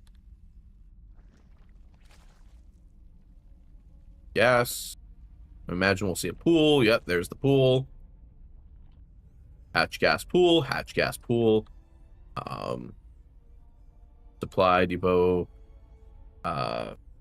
Barracks into Reaper. Yep, there's the Reaper. So standard builds from both these guys, not really changing too much up.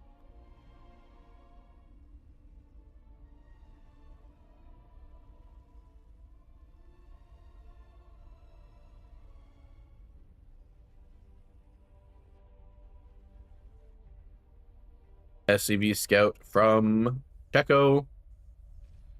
Overlord's about to see the timing of the natural. Reaper is out, going across the map. Queens are in production. Safety links are in production. Nothing too crazy. All in all, pretty standard.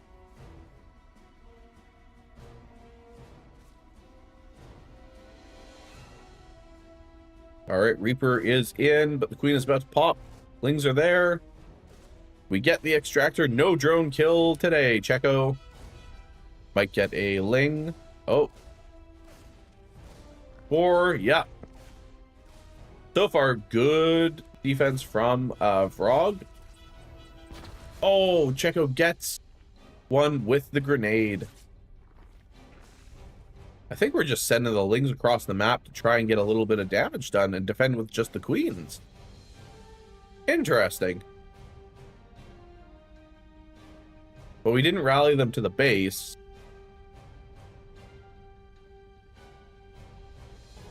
Not entirely sure what we were doing with this little move out and why we sent them there. Checo flying the barracks up, looking for overlords, but they're not there. They moved off some time ago. Now, normally if you're flying the barracks up to scout for overlords like that, you're doing something that's a little cheeky. But Checo just looks like he's playing completely standard.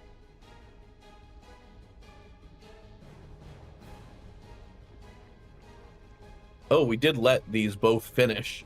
So we are down a little bit in terms of workers of where we should be for this early in the game. But, you know, it is what it is. Yeah.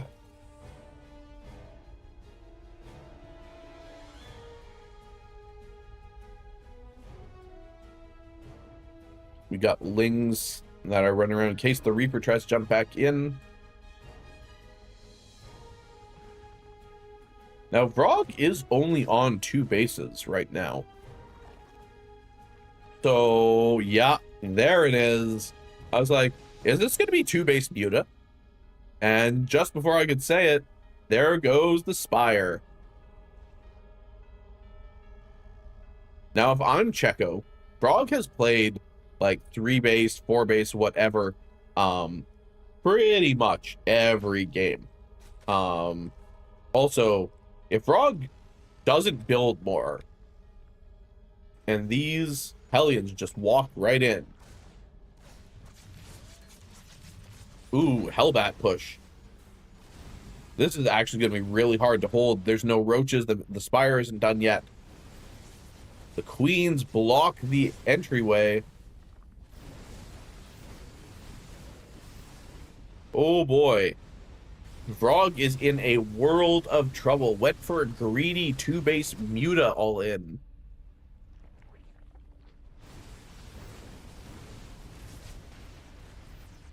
And now has nothing to actually deal with these Hellbats. I missed the armory go down for Checo. But I had a feeling when he was scouting around that something was different. Getting some spines built. Oh, but these are going to get roasted. Honestly, you need to get, like, the mutas out because he has nothing that can shoot up. Oh, those lings got absolutely roasted by the Hellbats. Transfuses, we have no energy. We're trying to get some mutas. This is such a big push. It's the Penguin Brothers push. I think that was Hellbats and Marauders and what was the other one? Vikings by Euthermal. Called it the Penguin Brothers. Ooh, well. The mutas pop. There's only 3 of them. And the drones are getting barbecued. Vrog calls GG. What a push from the side of Checo.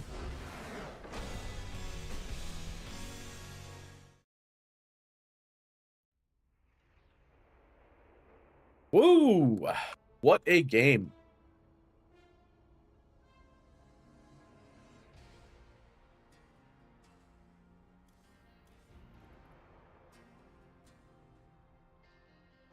All right. Means we are on to Winter Madness.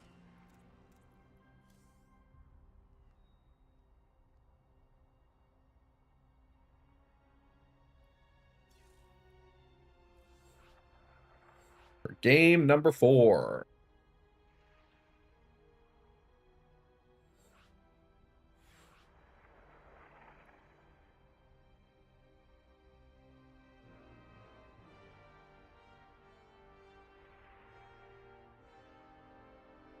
Frog says ready. Just waiting on Checo.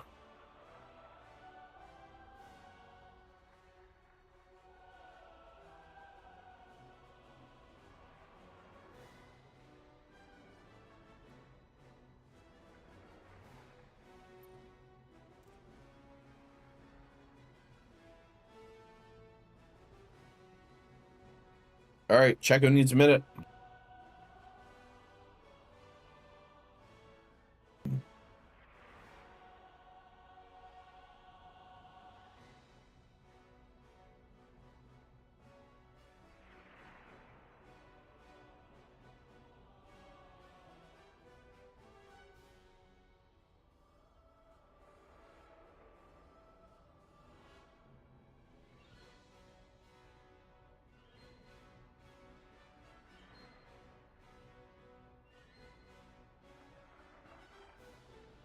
Frog, I should scout.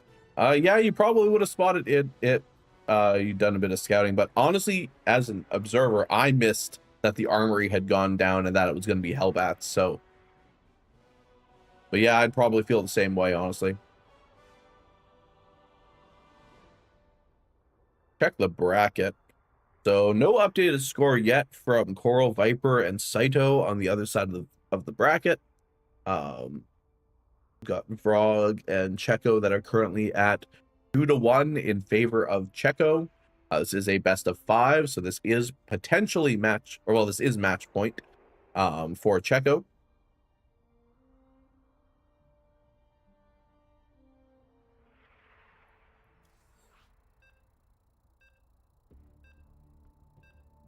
All right.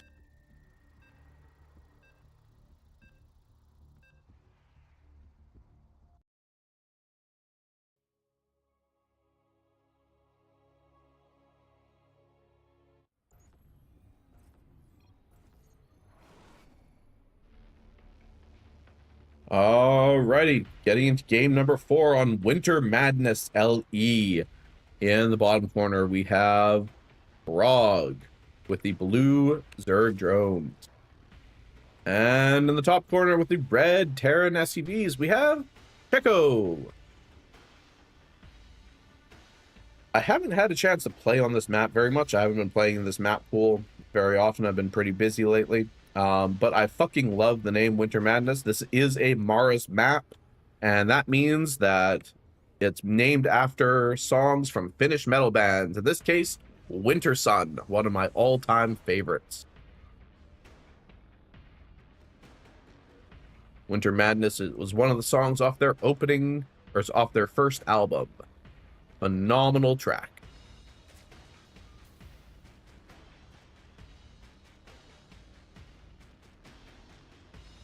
All right. So I assume we are just going to see some standard openers from both these players again. Been very standard. Hatch, Gas, Pool. Fly Depot, Barracks, Reaper. With an SCV Scout. Now, Vrog did try to go a little bit greedy in the last game. Tried to go for a 2-base Muta all-in. But didn't scout that Checo was also doing a Hellbat all-in. And Checo's hit first, unfortunately. And with no roaches and nothing to really hold it, the Hellbats just went marching in and barbecued lings and drones alike.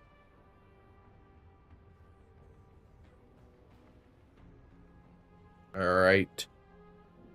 SCV gets the scout. Orbital finishing. Natural about a third of the way done. Very, very standard. Gonna see our safety lings start.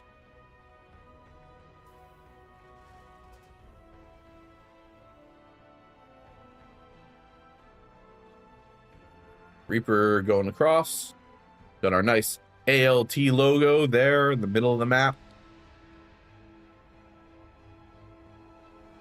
Might have gotten spotted by the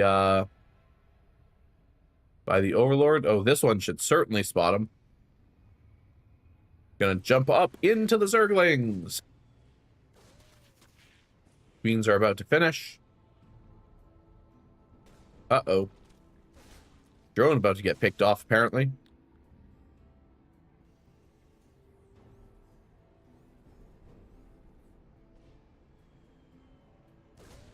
All right, Ling speed is only halfway done, so these Lings cannot catch the Reaper. But they're just trying to buy time and give the drone a chance to get the hatchery down. But the Reaper is blocking it. He's being a real jerk. And the drone goes down. That is so unfortunate. And he is out of there. Sayonara, Zerglings. See you later.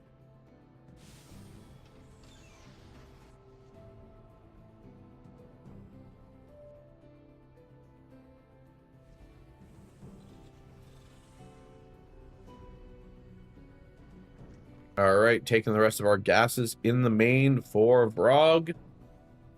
Ooh, we're going for a Cyclone early on the side of Checo. This is not a unit we've seen him build in this series so far. With the Cyclone upgrade, so are we looking to play like mech this game? Or are we looking to just do like a mass Cyclone tank kind of build? Interesting. Oh, we do get some scouting done, but the Overlord gets popped by the Cyclone. But Vrog does have the info that there is a Cyclone on the map. That it is not, in fact, going to be the standard Hellions that Checo has gone for every single game.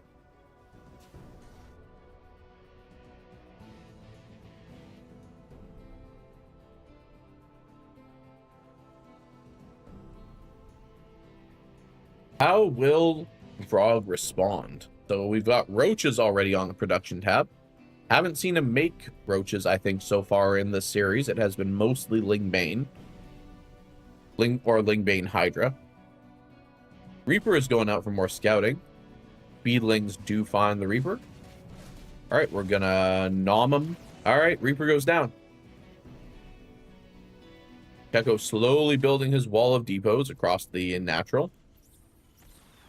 And now the Lings should see, hopefully he was watching, they see that this is indeed, 3 Cyclones. It means we're going for probably a pretty significant number of them. Oh, Blue Flame is on the production tab. Probably a good investment for the Hellions, especially if you are planning on playing mech. And 4 Cyclones are now going across the map. Now, we need some good creep spread so that roaches and the Lings can help catch them. Honestly here, you need some Lings to kind of wrap around the Cyclone so that they cannot just kite away. There is so much damage going down onto this hatchery. Oh, and the Cyclones just get out. The way wasn't blocked by the roaches. That is unfortunate. 2 Cyclones for a hatchery, I feel like is probably worth. Vrog is running low on minerals. He's actually at less workers than Checo is right now. Never a good position to be in if you are the Zerg player. And there go the poor helpless larva. All right, we do get the Overlord Scout here, so we will see that this is Terran mech, which should have been obvious by the number of Cyclones already, but there's an armory going down. I don't know if we got that Scout on the side. We saw something, but probably didn't get a chance to click on it, though I would assume being built that back there is either an engineering bay or an armory. All right, the Roach Ravager is going across the map as Checo is running. Vrog will see them, though, because of the Overlord Scouts. But does he decide to... Oh, the instant wall raise from Checo. Oh, there's a second armory that's actually in the wall. Snipe the Widowmine. And we are just going for damage. 7 SCVs going down. 11 SCVs. 15 SCVs. That's basically the entire mineral line has gone down. And now we lose all the roaches, and we only get a couple of Cyclones, but for that level of economic damage, it very well may have been worth it. Yeah. Roaches, unfortunately, even with speed, cannot outrun Cyclones. That's really where you need to kind of get some Lings to go with them to wrap around and either rip the Cyclones apart, or it gives you time to run away with some of those more advanced units. All right, we're getting a bunch of Ravagers. Right now, we are on 2 base versus 2 base. And that's generally not a situation you want to be in as Zerg. Zerg really thrives when they have more bases, more units, more economy. All right, Ravagers getting some damage onto the loading barracks that is just there to provide vision. Oh shit, that is a lot more Ravagers. But we are moving in right now. You are not going to have time to morph these Ravagers, I don't think. Oh, barracks moves into the Ravager vials. Now, Ravagers are actually going to be better against the tanks than Roaches are, because Ravagers, unlike Roaches, are not armored units. Little bit of sniping back and forth, Biles being shot, Cyclones locking on. Checo is just trying to put on the pressure here. Okay, a couple of Biles hitting the Zerg army. Those are huge Biles for the side of the Zerg. Doing a lot of damage to the Ravagers. Which is not at all what you want in this scenario. All right. Looks like Checo is going to back off for now. The barracks may well burn to death before it can get repaired. But Vrog needs to get another hatchery, or he needs to end this game. Now, luckily, he got a lot of damage done. He is still up by 1 worker, but mules are very good. The barracks burns to death. Ooh, that is so many roaches. Oh no, they're move commanded. Okay.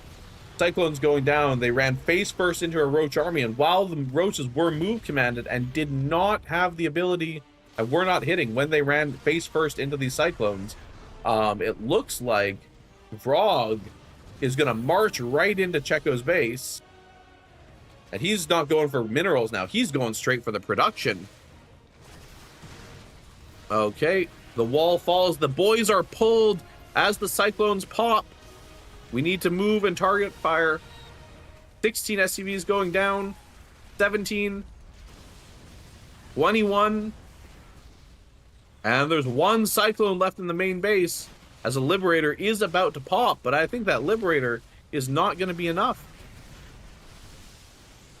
25 SCVs currently going down, and Checo calls GG. Vrog takes game number 4 to keep his tournament dreams alive. Just back up against the wall. I already remembered why I don't play mech as Checo. All right, this means we are going to Mothership for the final match of this series, the Ace map, which can also be called the map that nobody wanted to actually play because no one picked it. All right, let's get into this one.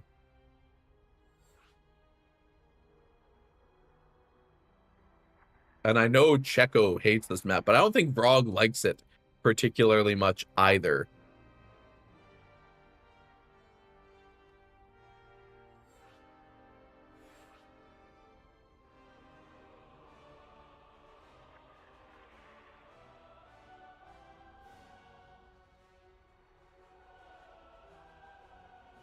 Okay. Just waiting on these two to let me know they are ready, and then we will get into it.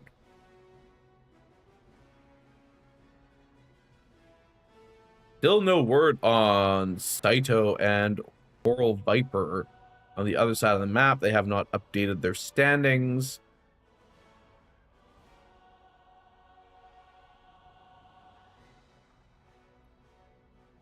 Bit of chatting from the players currently.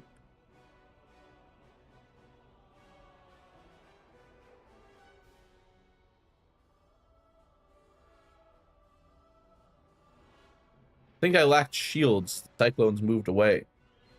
Terran don't get shields. But he may have just meant meat shields, to be fair.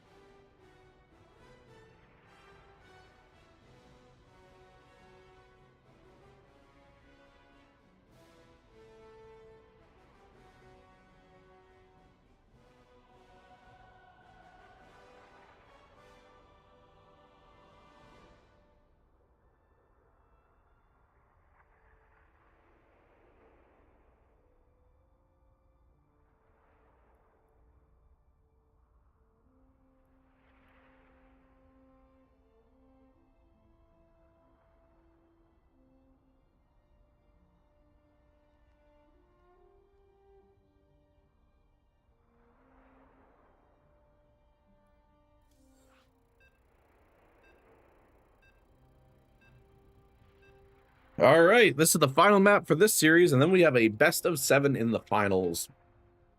And I'm not sure who is winning, Saito or Coral Viper currently.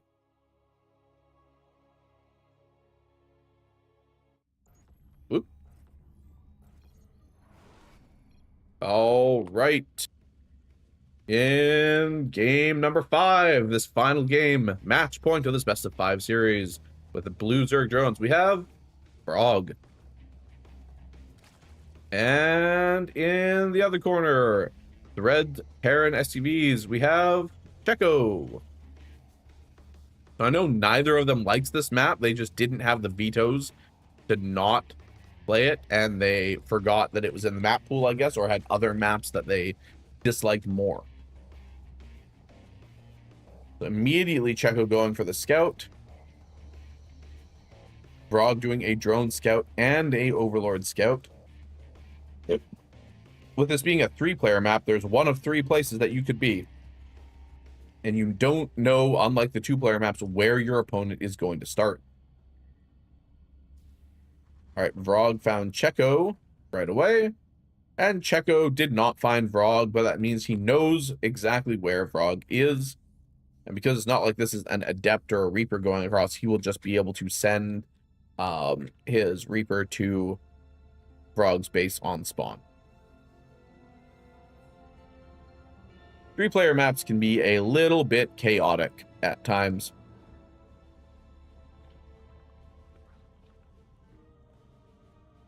SCV's going just to scout, see what's what. Reaper starts up. Also, I totally feel Checo on the mech. The little bit of Terran I do play, anytime I play mech, I just seem to lose. Oh, there's a fucking bunker. And I don't think Vrog can see it because the hatch doesn't have full vision. Oh no, I hate that so much. So the Reaper will just get to sit in the bunker and shoot at the drones for free. All right, now he'll see it. Now he doesn't know if he's being bunker rushed or what's going on here. So, but he should see it. Please tell me Vrog has noticed. Yeah, tons of Zerglings on the production tab. Oh, the Reaper can jump in. I didn't realize there was a jump pad there. Oh, this is just so annoying, honestly.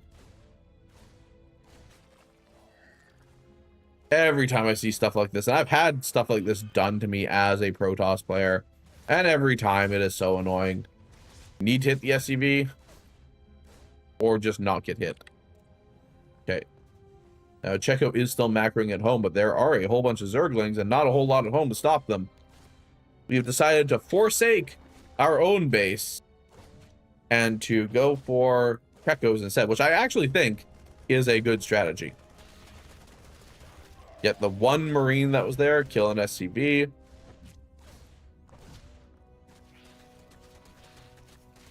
We are preventing the expansion.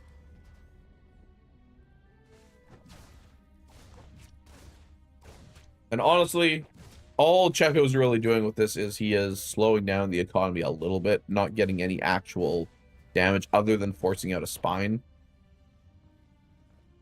And now if we put the Lings down there, there's nowhere for the Reaper to escape to.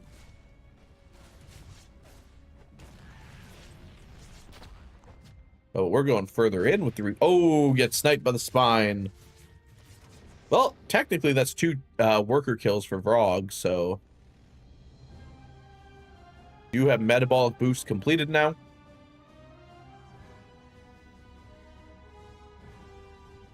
So I think Vrog is in the driver's seat of this one so far. That was a bit of a frustrating play to deal with from Checo, but I think he responded very well. So it'll be interesting to see how Checo, where he goes from here.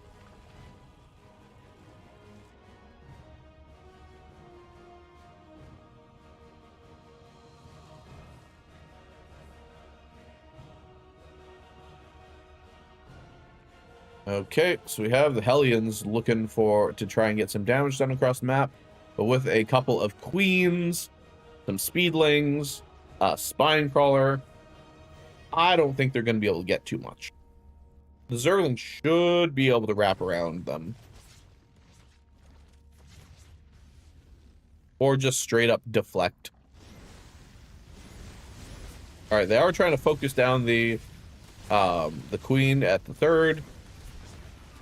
But it seems like not much is going to come of this. A couple of Lings get barbecued, but Hellions are going down. We lost 2 Hellions. Didn't get any eco damage, but there is a Banshee there before Cloak. And it will go down to the... Oh, no, the perfect transfuse timing. And the Banshee gets sniped just seconds before Cloak. Wait a second. What is this, Checo? What is this?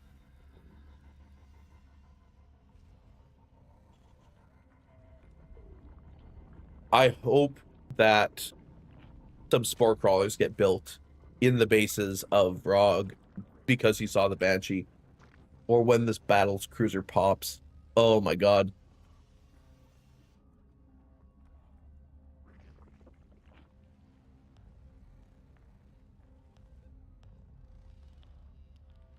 Alright, we got some Hellions at the top looking for the barbecue.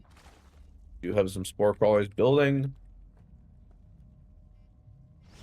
Alright, 2 drones go down, 4 drones go down, 6 drones go down, 11 drones go down. It's a massacre.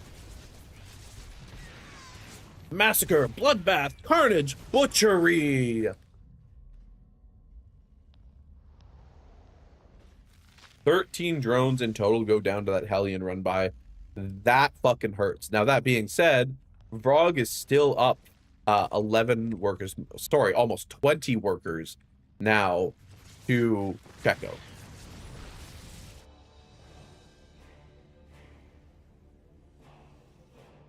Is there a battle cruiser somewhere out on this map? Yep, going across. And may have been seen by a scout. See what Frog can see. Okay, he does see the fusion core there. He did have vision of it at some point, so. Now, the usual counter to BCs is you go Aspire and you get a fuck ton of Corruptors.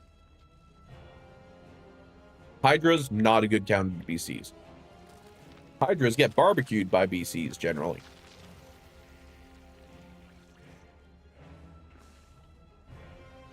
Alright, so we do have a Queen. We have a Boar Crawler. Will Checo manually target drones? Nope. Does get some damage on the Queen. Almost gets a drone. Couple of drones go down to the Hellion run by. All the Hellions die, though. None are left to tell the tale. And with Transfuses and Spore Crawlers, this battle cruiser is likely to be deflected. But there are more battle cruisers that are operational. All right, we get the jump. Going back for repairs. That is a lot of Queens. Fourth base going up for the side of Brog. So now we have a couple of BCs out.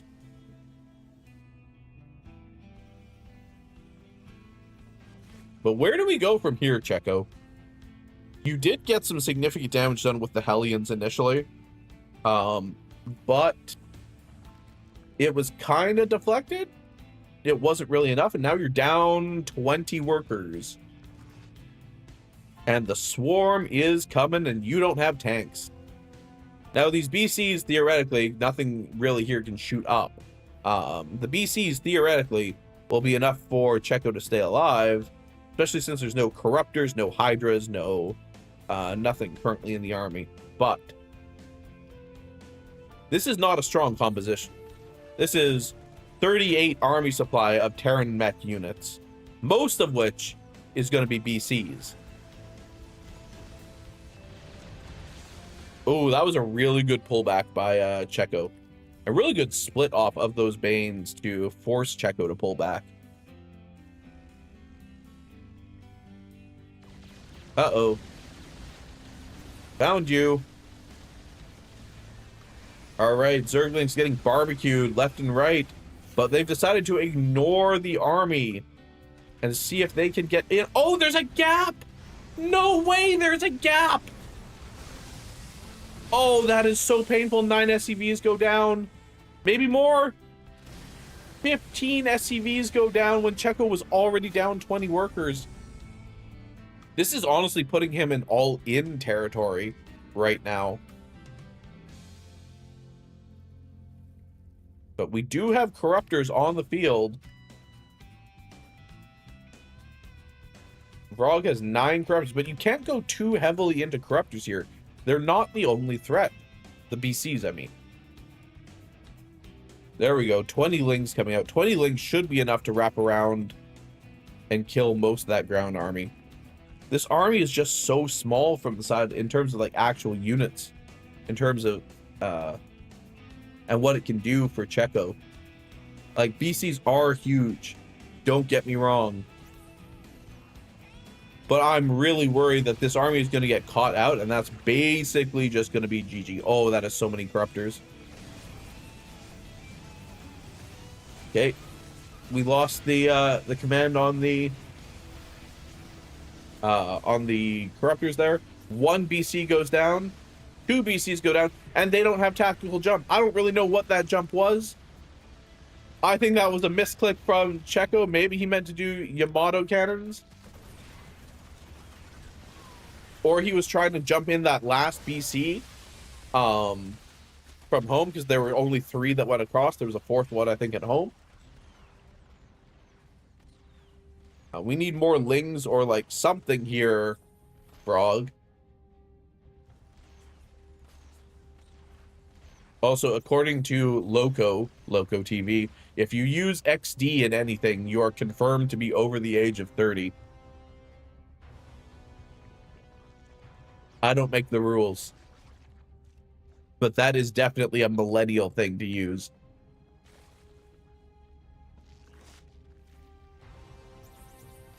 All right, we got roaches out.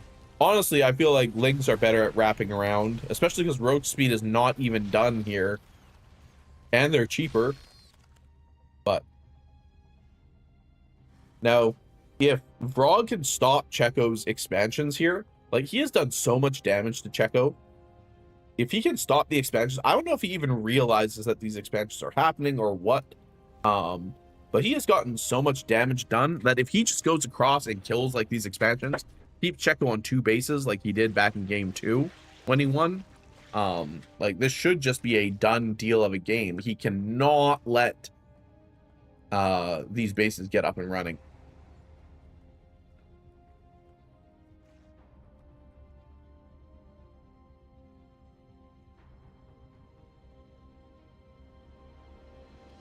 All right, I think we're waiting for road speed at this point, but we actually have like way too many corruptors. There's basically no air. So unless you're gonna go and turn those into brood lords, which he is getting the greater spire, we have way too many corruptors at the moment.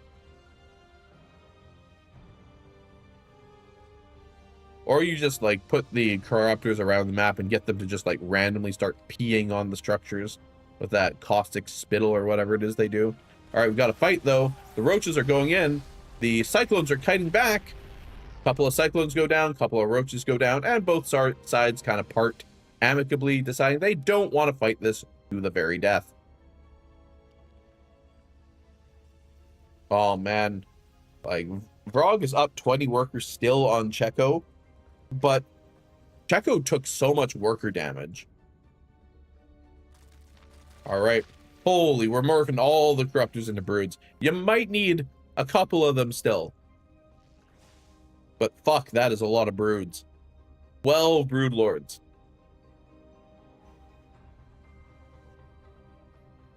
Brood lord roach.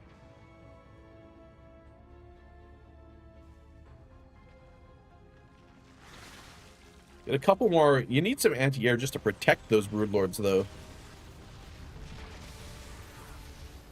All right, Hellions get picked off. Some cyclones get sniped. Right, roaches are going in. They're getting fried. Slowly, the queen is working on that one liberator. Oh, does Checo see the broods? I don't know if he did. He should have. They're in full view of the scan. Ooh, one-shotting that cyclone with all those broodlings.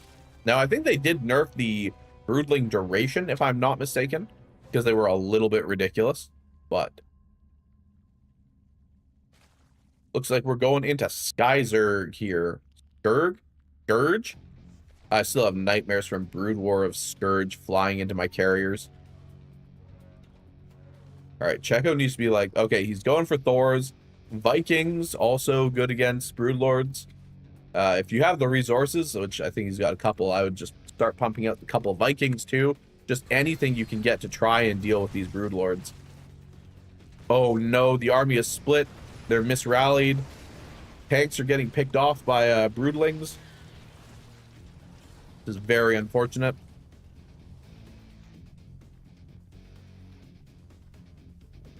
Oh man.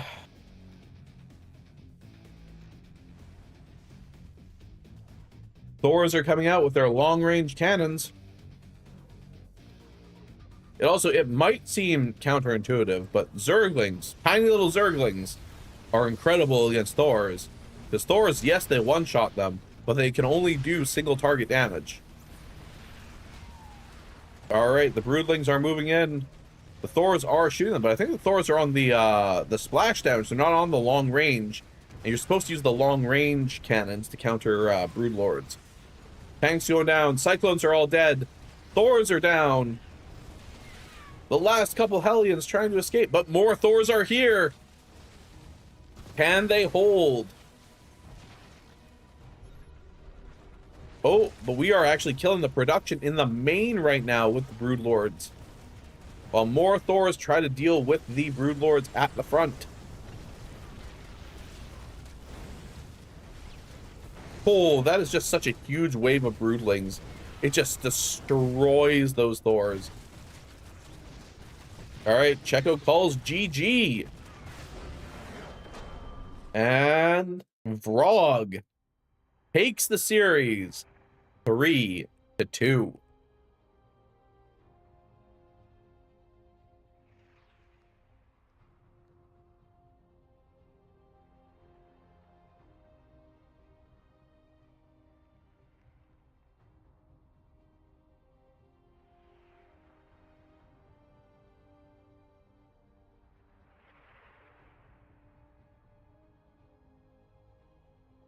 All right, so it looks like Saito beat Coral Viper, so we are going to a ZVZ final.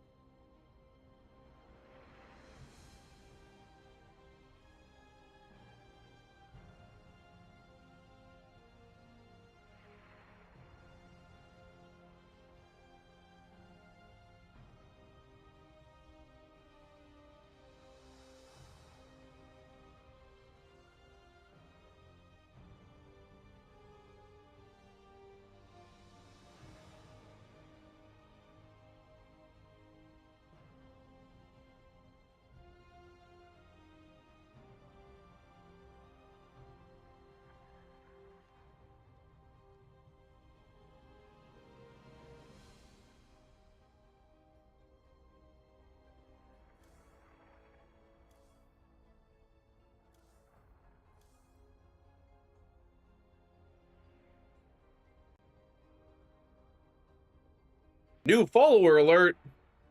Checo TV, thank you for the follow, brother. Appreciate you. You played an awesome game today, and I honestly thought you had the series.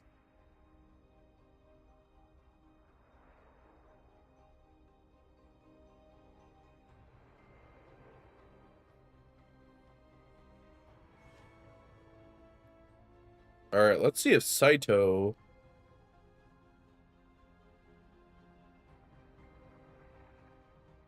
Not seeing Saito online. Oh, there he is.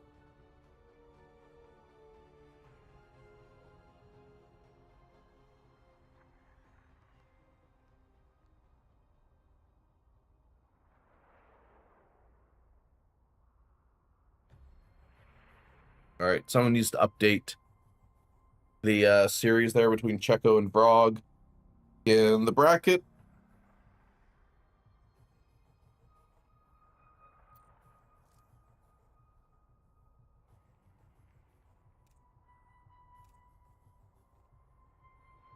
Can't invite Saito because he is in a party already.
Gonna quit playing or quit mech. Playing mech gives me hand cramps, and not with bios either. Honestly, I don't play Terran very much, but when I do play Terran, I can't make mech work for me ever. It's always like Marine, Stim, Medevac. But you played a really good game.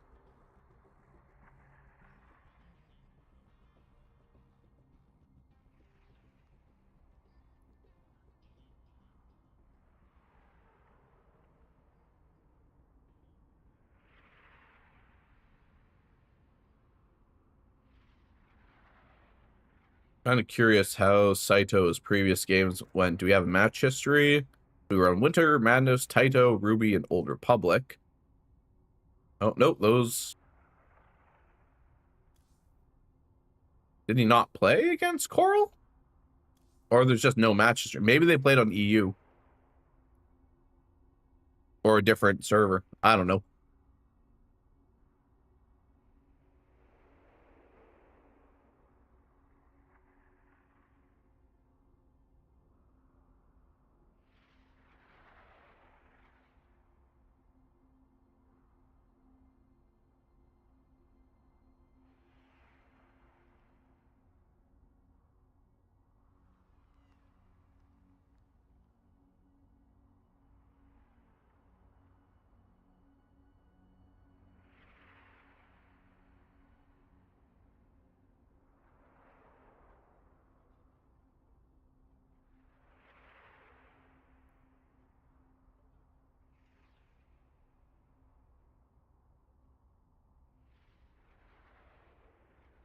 Just waiting to hear from Brog.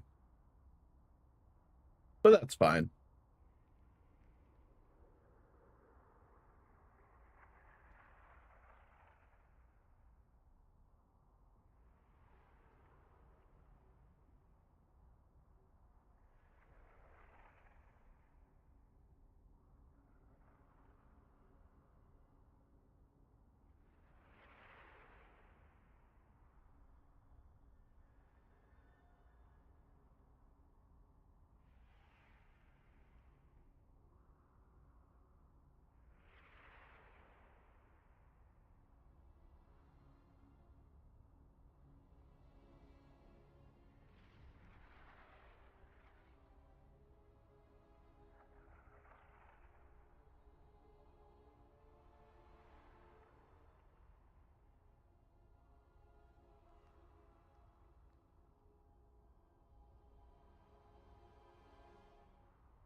There will be a VOD, Grill Button. There will be a VOD once the stream ends. It usually takes a couple minutes to process, but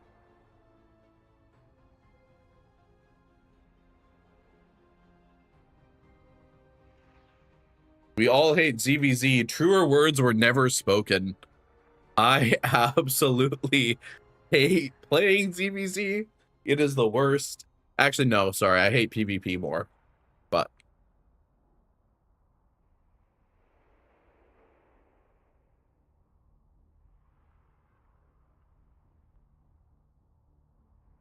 oh, okay, that makes sense, Saito, because I was looking through.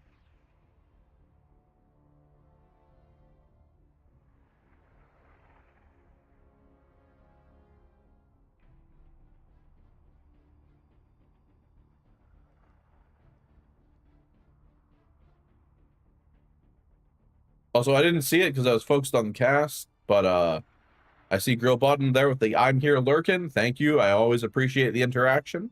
And if you're new here, I'm going to try to get back to streaming more and casting more for the Amateur League. Had to take a bit of a health break.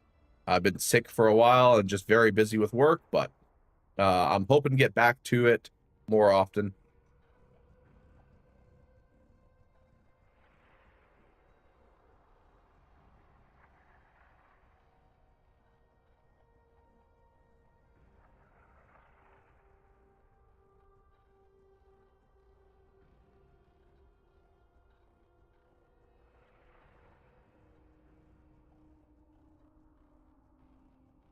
So, Saito vetoes Mothership.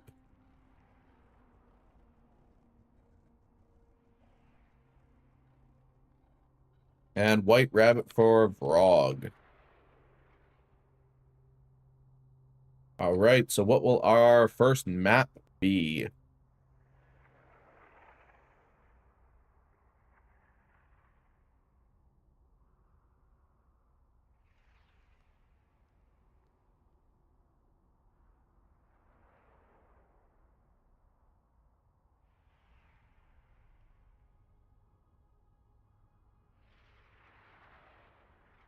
Old Republic. Have we seen that one today? I don't think we played that one, or we've casted that one today. I think that was vetoed in both of the other series.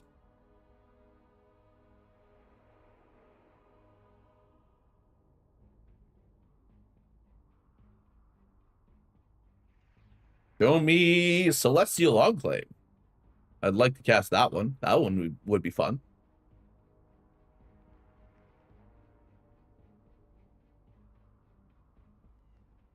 Kaito. All right, map 3.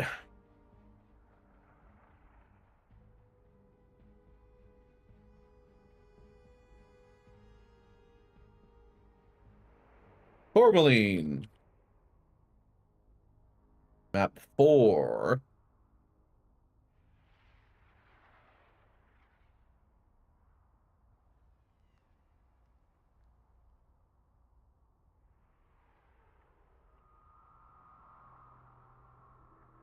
Ruby.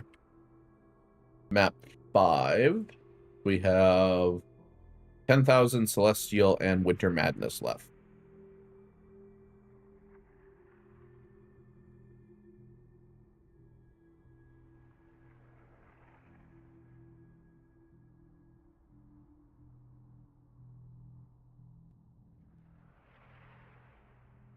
Beat. So Winter Madness for Celestial, and then Winter is the ace.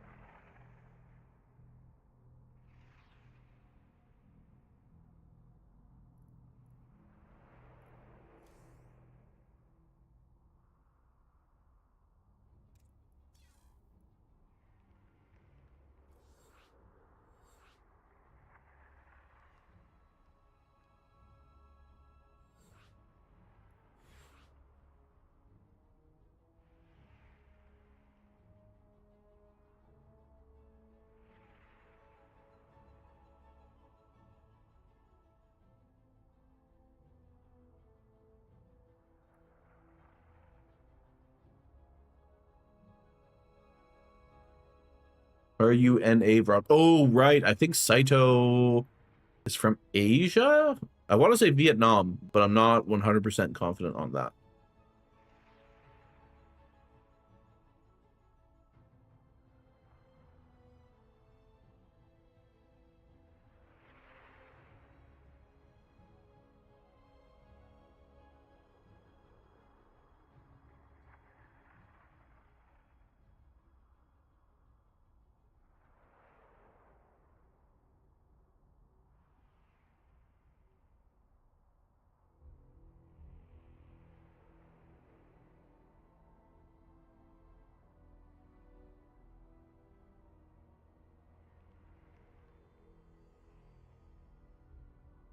Southeast Asia.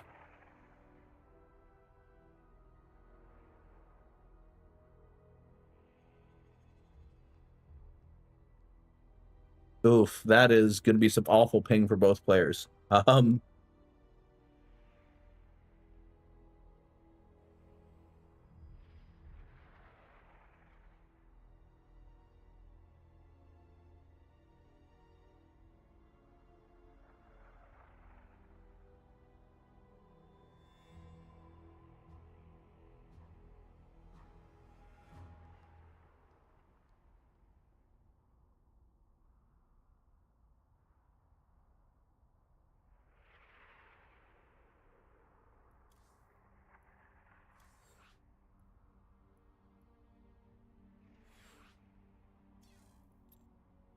All right, we'll change it to west.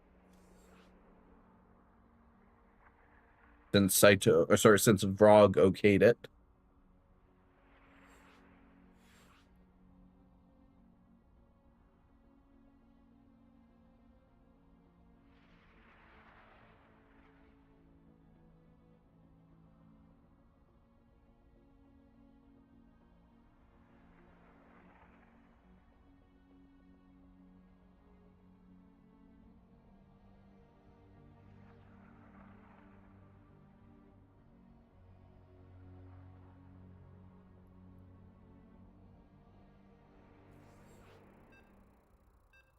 All right, Saito, you better not be stream sniping, though there is a 2-minute delay, but yeah, this is going to be a lag fest ZVZ for a final in this major tournament. Let's go.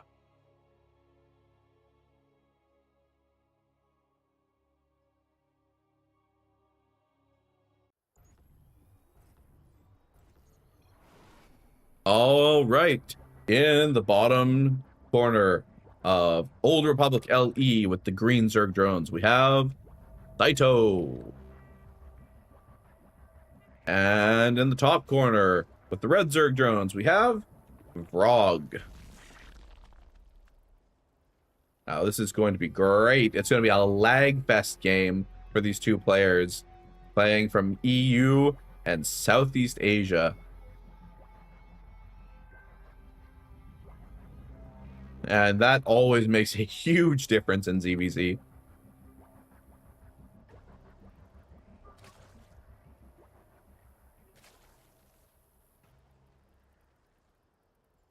All right, what kind of builds are we going to be going for?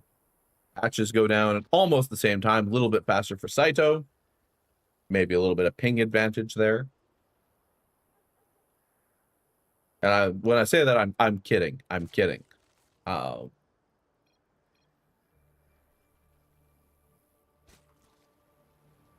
Please. May have come out in different order. I'm not sure. Can we handshake and skip Ling Bane? I always hated playing Ling Bane in ZVZ. I would just go straight to like a 2-base Roach all in, and that was like my ZVZ strategy.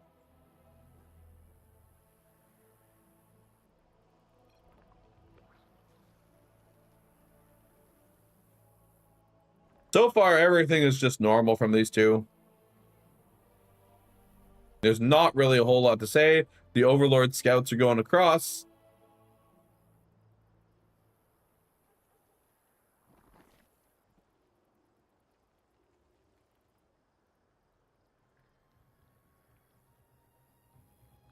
All right.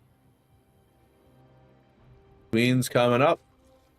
Both players, a couple of safety lings. Metabolic boost starting up for Saito. Vrog has not started metabolic boost yet. He has the resources, but has not decided to start. We are sending a couple of lings across the map. A little bit of harass, maybe. But this might be like a mistake. We might have just forgotten to start metabolic. Now, 3 minutes is about where I get my Roach Warren and Evo Chambers, at least 2 queens, and we plug the wall so we can't just get Ling flooded or have Ling run bys.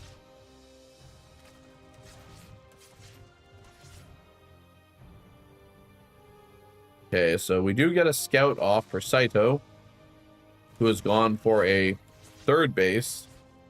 Scout off for Vrog as well. Lings are dying. What else is new?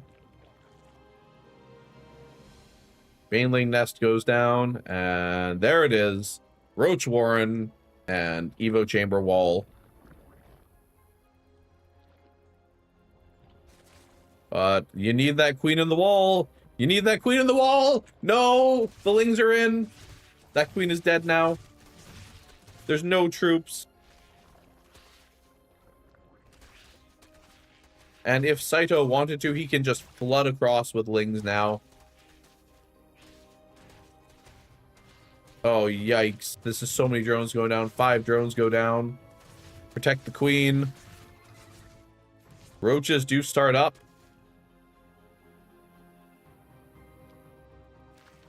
This is not a good economic position. And they are stopping the wall off, the full wall. Okay, full wall goes down. Might be able to Baneling bust this before it is built.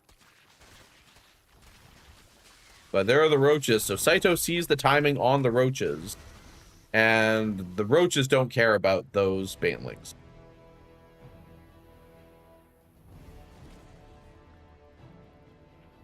Now, Saito's economy is significantly better. Liar.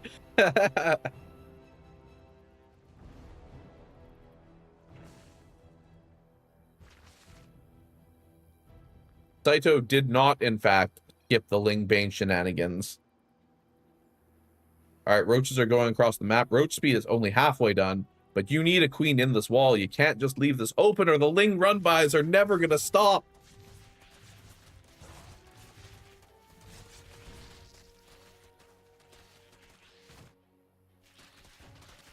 You're already on the other side with those. Holy shit, that's a lot of Lings. Okay, pulling back the roaches is the right move. Oh, there's just so much damage because we've been leaving the door open. And, you know, maybe I'm a little bit biased here because I'm a Protoss player, though I have gotten to Diamond on Zerg. But, like, the first thing you learn playing against Zerg as Protoss is that if you don't have a wall, you're gonna die. And so when I played Zerg, I would always just wall off with, like, 2 queens in there, and make sure that I did not die to a Ling Flood run by or anything else.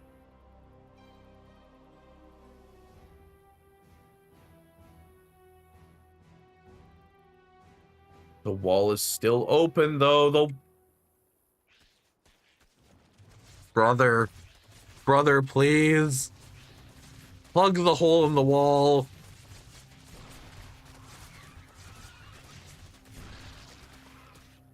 Thank you. Even if you're full walling yourself in, just something to stop these run-bys.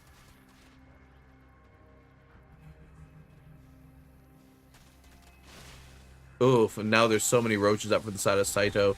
I think Vrog just needs to GG and go next, reset his mental. Yep, that is the correct decision, because that is nothing you can do in this situation.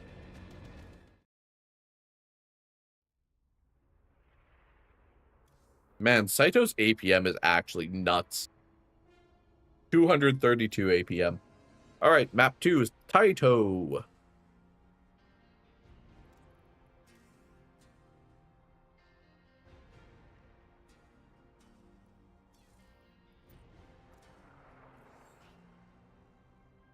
Okay, you won game 1 with a lie.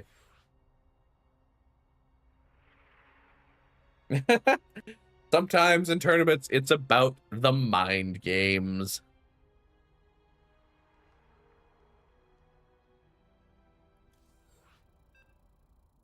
All right, I like this fast getting into game 2.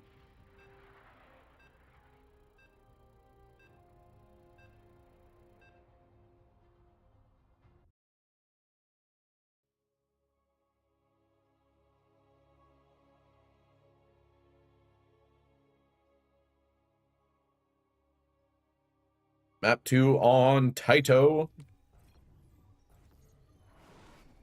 Best of 7 series.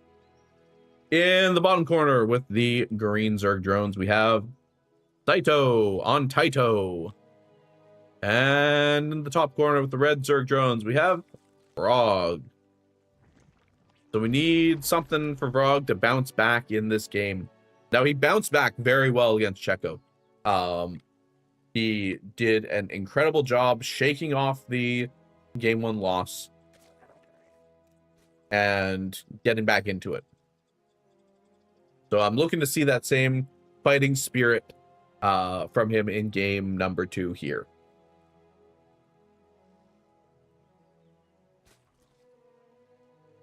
And please, for the love of God, brother, for the love of God, build your wall. Build your wall. 2 Evos, Roach, and a couple of queens. Do not die to the same kind of constant Ling run buzz. I beg you.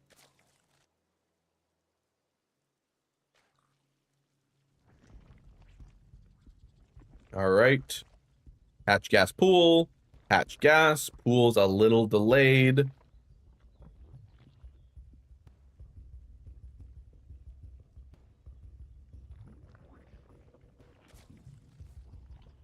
Usually, if you build your wall at about the 3-minute mark and you build an extra queen in your natural, so you have 2 queens there, 1 queen in the main, usually that's enough to not die to a Ling flood.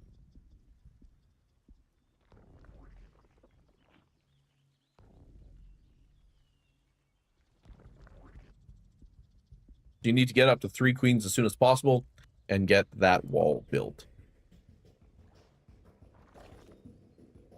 Spawning pool is done.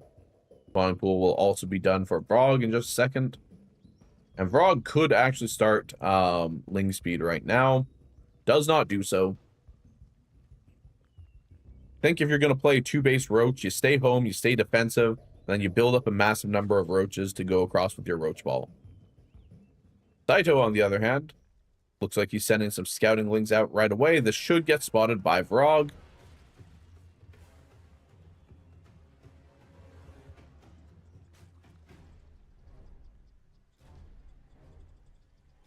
Okay, we do fire up the Ling speed, but it is pretty late.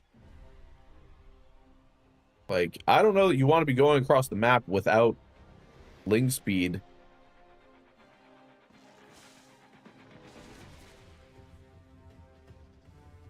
All right, we got the Roach Warren building on the side of Saito. And about 8 Lings that are going to be slow for a long time. Oh, we stopped the wall off. Does it matter, though? All right. Saito is building the wall. Now, here's the thing. You can actually overwhelm or Baneling bust a single queen. So, that's usually why you want 2 queens to be in the wall there. Because one is there in case the first one dies. Oh, he forced the queen out of the wall. Gonna get the snipe on the queen. We built 2 Roach Warrens. Go for drones. Go for the second queen.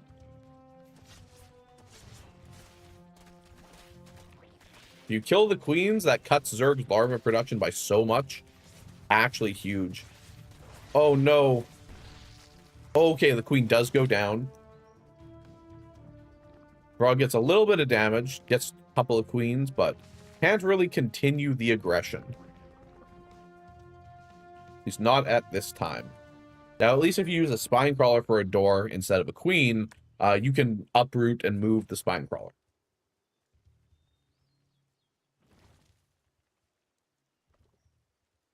All right, so we are at 37 to 39 workers and 6 to 4 army.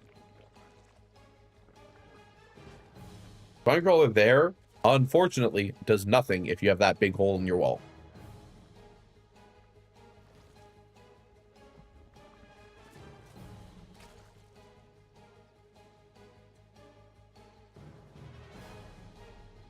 All right, we are going for a Roach timing attack from the looks of it from Saito. And Roach Warren just completed on the side of Vrog.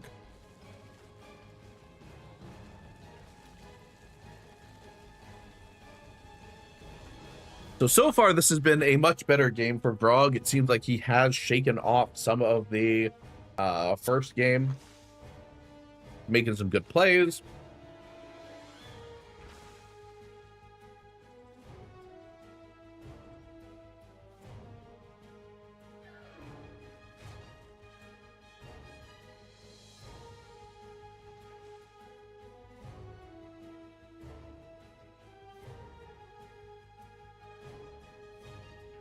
Got Roaches building.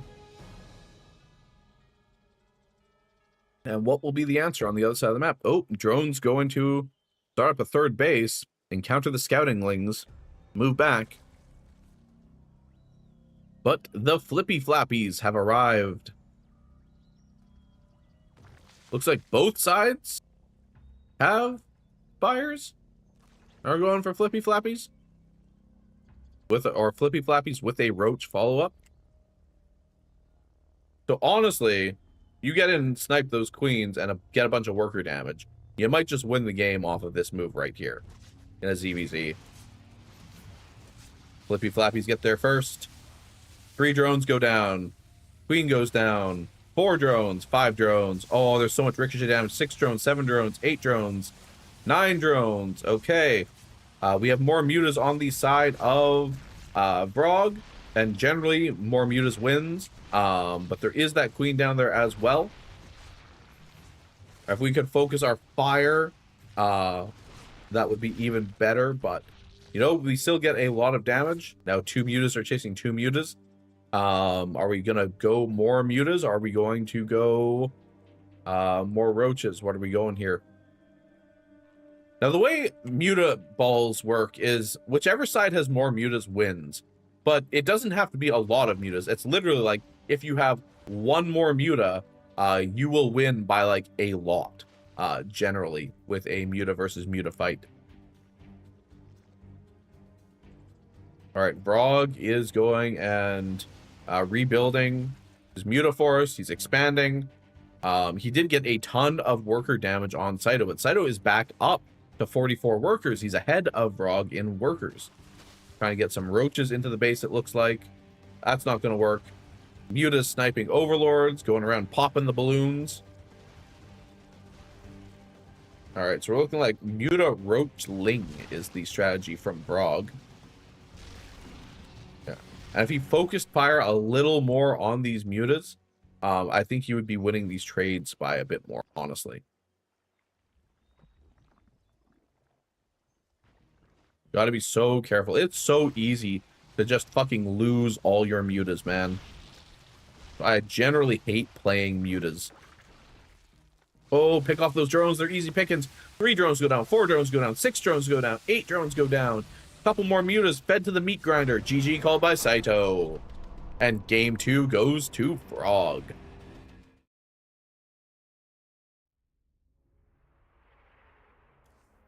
Man, ZVZ is crazy. It is always just on a knife's edge. You never know who is going to win.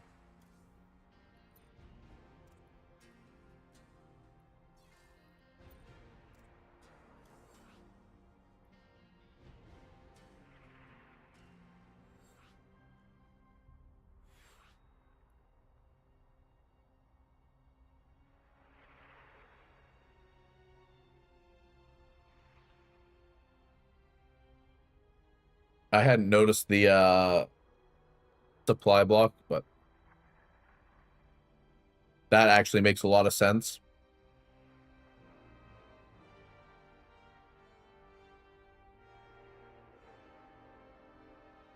Yeah, Saito had no idea the Spire was there. They were just both going for mutas, I guess.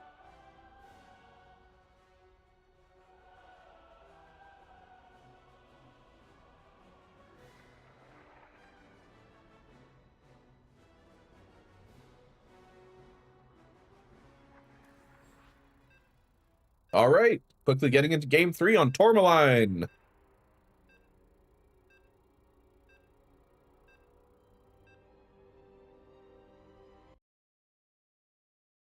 Tourmaline.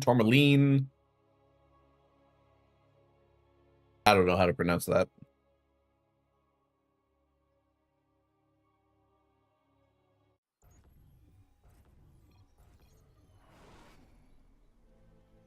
All right, in the bottom corner of Tourmaline LE with the green Zerg drones, we have Saito.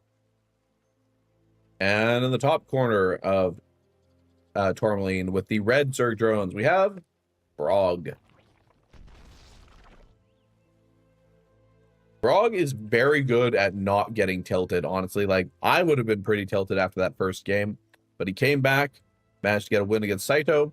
Saito, you know, maybe GG'd out a little early, but Zerg games can spiral out of control so fast that it probably was the right call. And then he saves his mental and his energy to move on to the next game.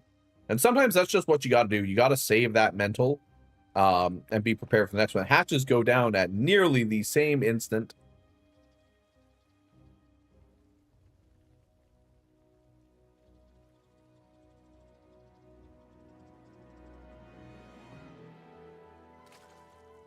So with this being a best of 7, it is the first player to win 4 games.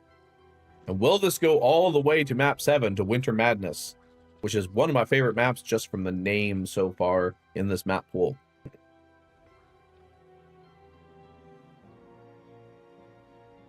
Right, pretty standard builds, nothing too out of the ordinary. And I really like Vrog's answer when he gets pressured. So in game 1 against Checo, he was being pressured constantly. Checo was relentless. So in game 2, Vrog came out and he pressured Checo the entire game and won. In game 1, Saito pressured Vrog, and then in game 2, Vrog came out and made sure that he was putting the pressure on Saito so that the same things didn't happen. And I really like the fact that he is, you know, going and playing that way. It's so easy, especially in a tournament, to get in your own head a little bit and to think, oh, I've got to play more defensive, you know, this time, or you know, think about different things. But I like that he comes back and he's more aggressive.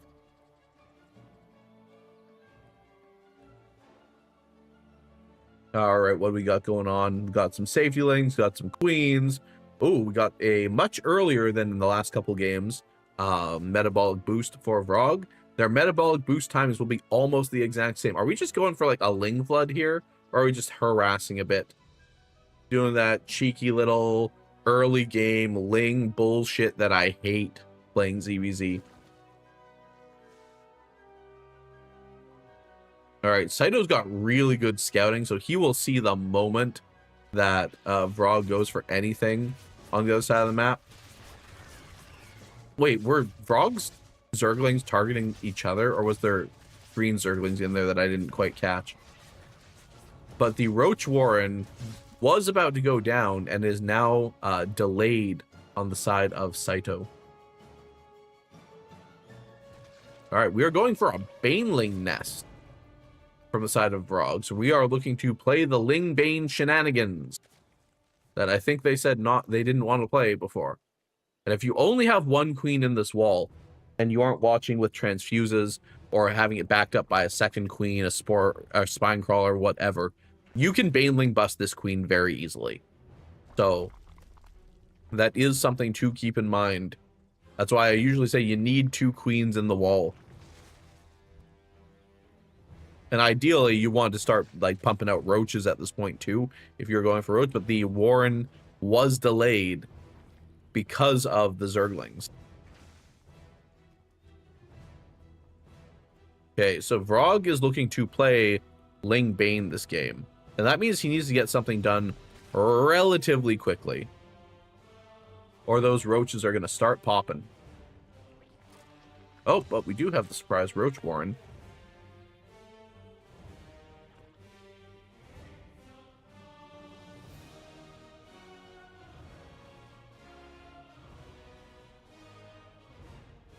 All right, we got Zerg moving across the map. Honestly, there is a lot of vision, a lot of overlords. Even doing a Baneling bust that gets like these 2 structures would set Saito back a bit. Because Banelings do still do bonus damage to structures, I'm pretty sure. But roaches are starting to pop out. Saito sees the third base from Vrog, knows he's not going heavily into army.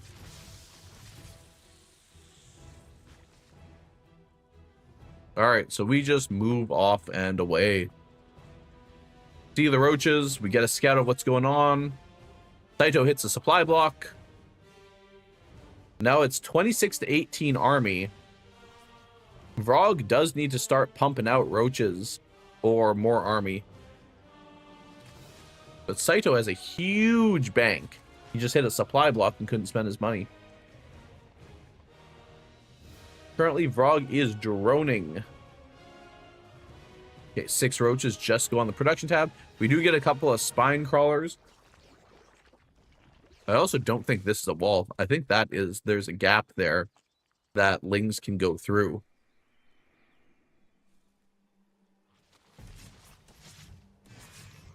Oh, but the Banes get 9 drones on the side of Saito. Puts him at a 10 worker deficit.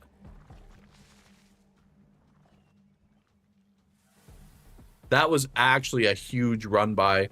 There was no queen on hold position. Oh, and more drones go down in the main. There's just a couple of Zerglings here. 18 drones in total. I missed that. I saw the natural. I missed the main. Saito is now in all-in territory because of that economic damage. If Vrog does a round of army and moves across the map, he might be able to pressure Saito. If he can't let him recover by forcing him to keep building army while his eco is up, he should have this game in the bag.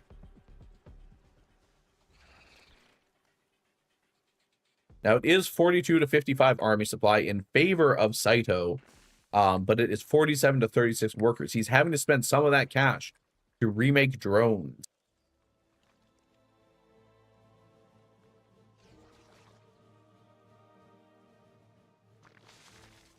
Okay, Saito is moving across the map. He needs to all in. He needs to get serious damage done, hit Vrog in the face, and pay him back for everything he did. Vrog, on the other hand, needs to get some army up so that he can so that he can hope to hold this. Luckily, it gets scouted that Saito is moving out. This should give him time. Oh, but he's supply blocked with those overlords that went down. Saito kind of looping around, playing some mind games.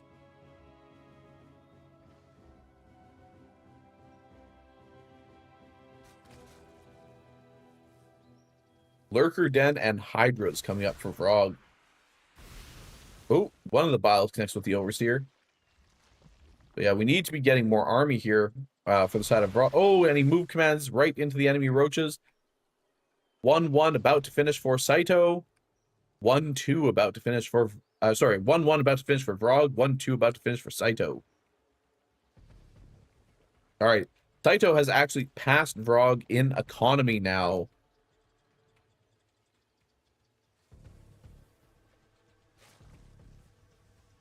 But I think that Vrog's tech will overall be better with these Hydras and Lurkers. That could make the difference.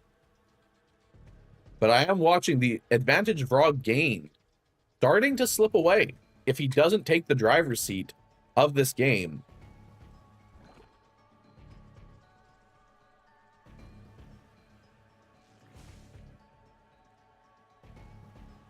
Because I feel like Vrog is at his best when he's playing aggressively.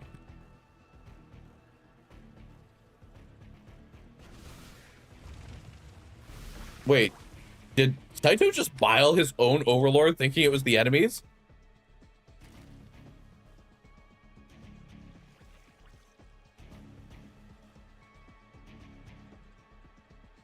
He's morphing them in. Now's the time. Go, go, go before they're done. Nope. Too late. But you can still get those lurkers burrowed. Okay, a bunch of Ravagers going down. Lurkers all die. But I think that the Roach Ball here is just too big on the side of Saito. The upgrades are too good. Is Roach Speed not done for... It should be done for Vrog. Just felt like he could not get away from these enemy Roaches. Okay, but Defender's advantage here is huge. More army popping. Vrog moves forward aggressively. Roaches falling everywhere.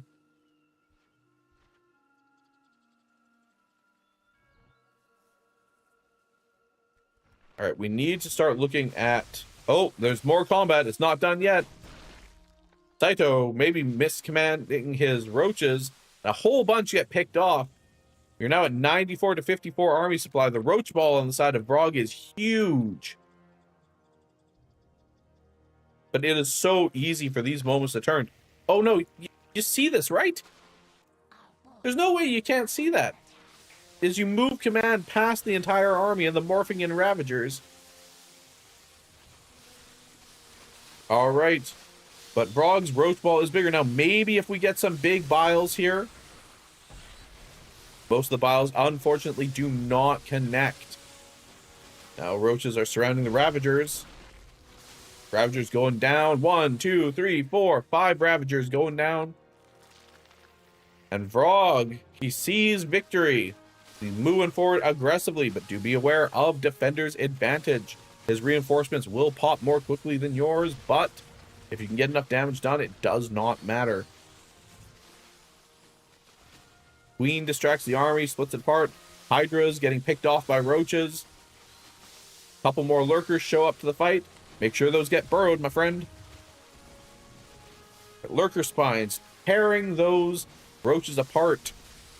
Ooh, the Missile 3 gets denied, and 2-2 finishes for Vrog.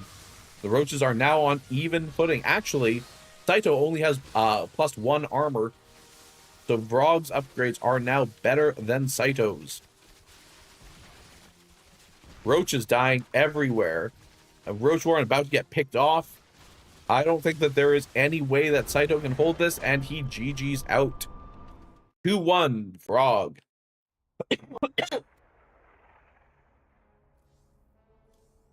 That was a wild ride from start to finish. Next up is Ruby.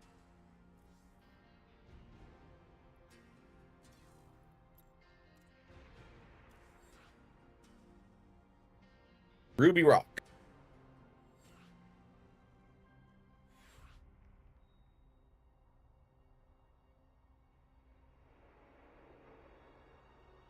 $275 APM. Was that Saito or Vrog?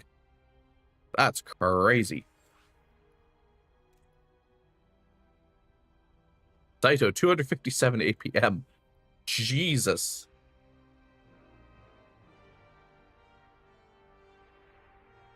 Yeah, don't worry, Vrog. I feel you. I'm never that fast either. No, it's just button spam.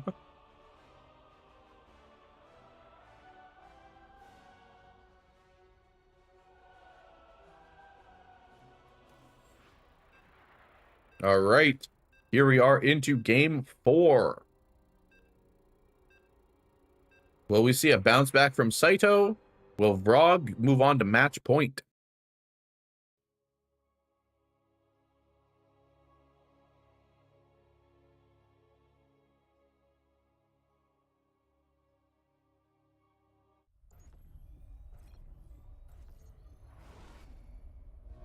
All right, in the top corner, the green Zerg drones, we have Saito.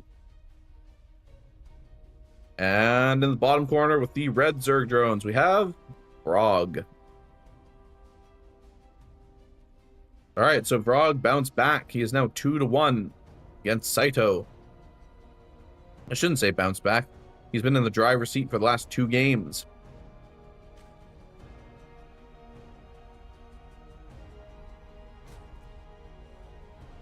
Still looks like neither player is inclined to play cheese. We're not seeing any 12 pools.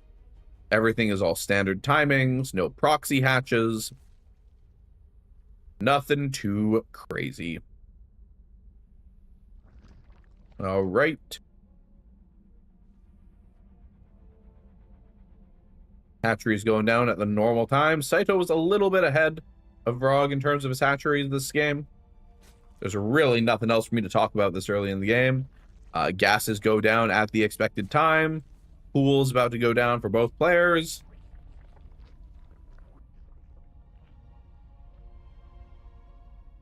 And honestly, these games have been great, despite the fact that this should be a lag fest, with one of them playing from Southeast Asia and one of them playing from Europe.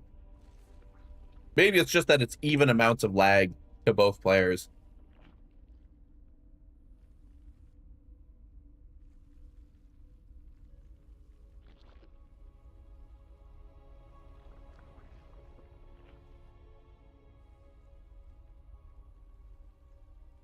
I will say it is fun being back casting and streaming again, but my voice is feeling it.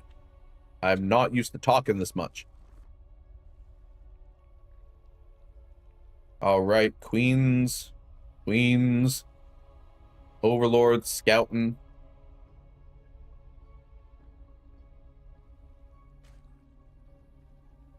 Everything is very standard. Saito starts up metabolic boost. Frog starts up metabolic boost.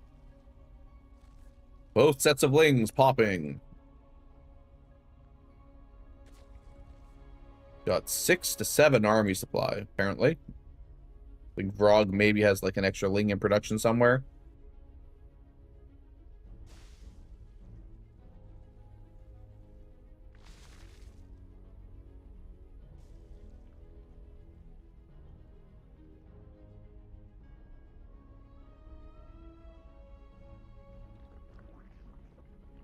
All right. Already starting the wall off. Good choice by Saito. That's what I said. About 3 minutes is where you have to go and make that wall off. So a Roach Warren would have been ideal. If you want, at least if you're planning on going roaches, but good wall by Saito. Frog trying to get some early aggression. Completely denied. There goes the Roach Warren for Saito.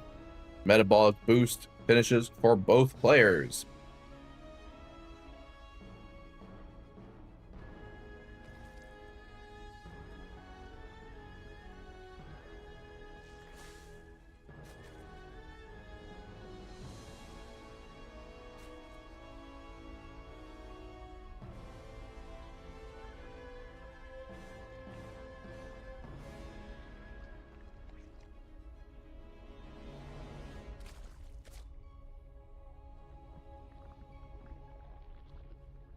All right, Roach Warren built at the back. Both players trying to hide their Roach Warrens, I guess. +1 coming up. +1 missile coming up for the side of Saito. Baby's first timing attack with Roach speed and +1 missile.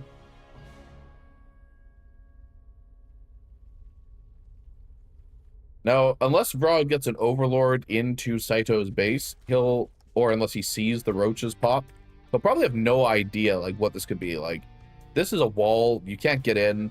I'd be wondering something like 2-base Muta. The roaches is like the most obvious play here, but +1 missile also started up for the side of Vrog. You have to be careful with where you put your creep tumors when you wall, because they will stop you from being able to build a building, and in some cases prevent you from being able to properly wall off. All right. Oh, Queen is not on hold position. It's chasing after the Lings. Now it's chasing after the Overlord. If Vrog had been positioned for a run by, that would have been like the perfect time. Vrog might have seen the roaches. I'm not sure. All right, +1 missile is finished for Saito. Third base going down. Third base for Vrog just starting. This is looking like it might be a big Zerg macro game. Neither player is making super aggressive moves. Glau Reconstitution, the Roach speed upgrade, just finishing on the side of Saito. So he is ready for his timing attack. He can go across the map with it right now. But he has a smaller army than Vrog does. So Vrog already has the Hydra Den working on the Hydra Den speed. So we are getting like all the range tech for the side of Vrog. More roaches, says Vrog and Saito.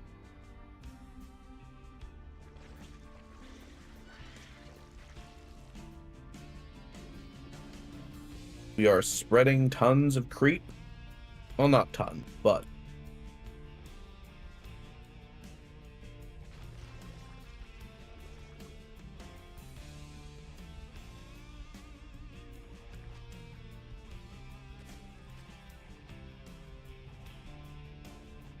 all right, the 4 hours of sleep is starting to catch up with me.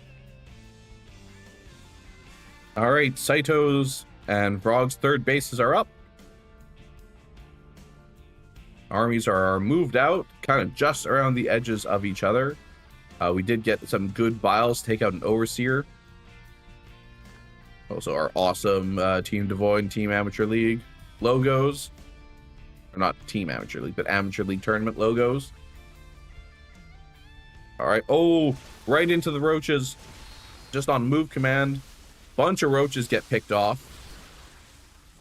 Roaches move forward, avoid the biles. More roaches going down. The roach ball for Vrog is so big compared to Saito's. Ravager's going down now. Queen wants some as well, but we snipe one, and then we start moving into the base. We snipe the Missile Attack 2 upgrade. This is so much damage for the side of Vrog on Saito. Roach Warren gets sniped. This is a huge attack. More roaches are rallying across the map, falling left and right. This is looking absolutely dire for Saito. Trying to rebuild his Roach Warren, trying to rebuild units, but I don't think Vrog is going to get there, or let him get there. And GG is called. Vrog is now on match point, currently 3-1 against Saito. And we go to 10,000 feet. I was like, why did I just write feet in my notepad? That's why.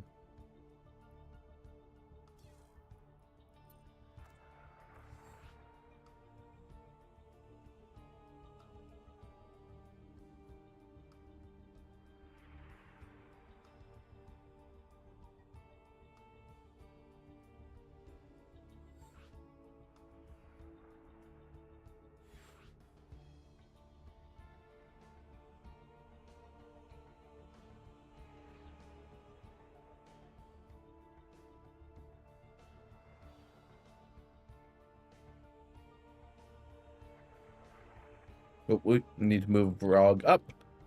Bleh.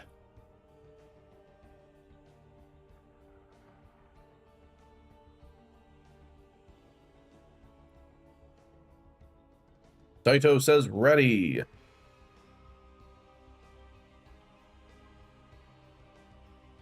It wasn't fake.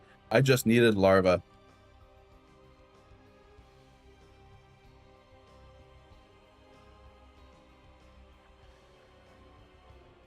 Fake as in had no larva.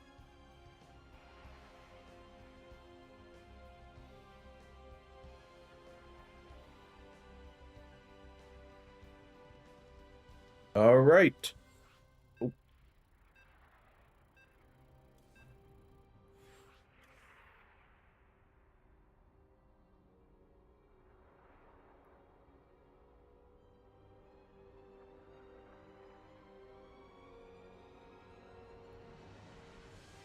I swear he said ready. Yeah, he did.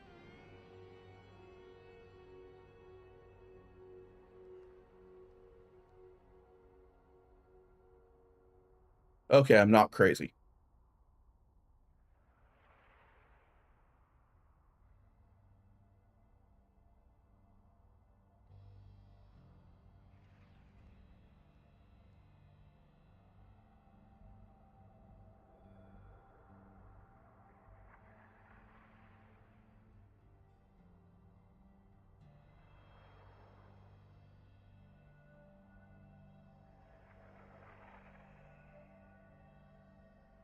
Thought I'd already given to him, maybe not.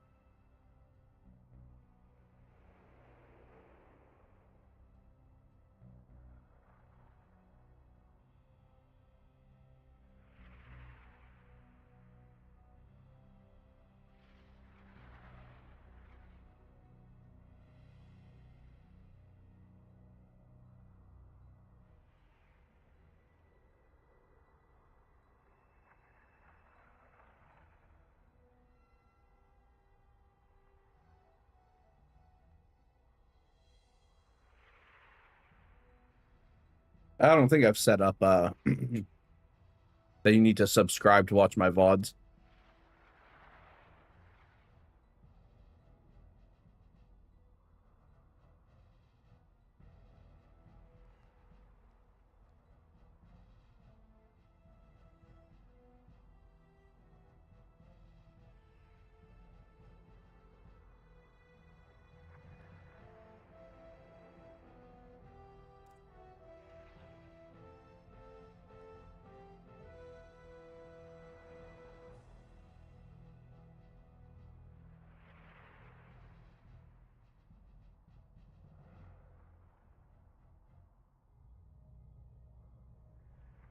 Just want to make sure I'm not starting it early again.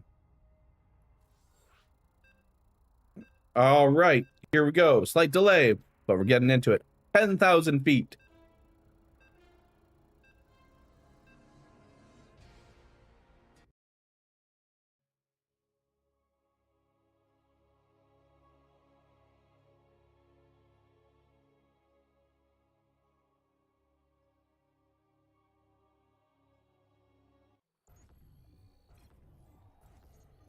All right.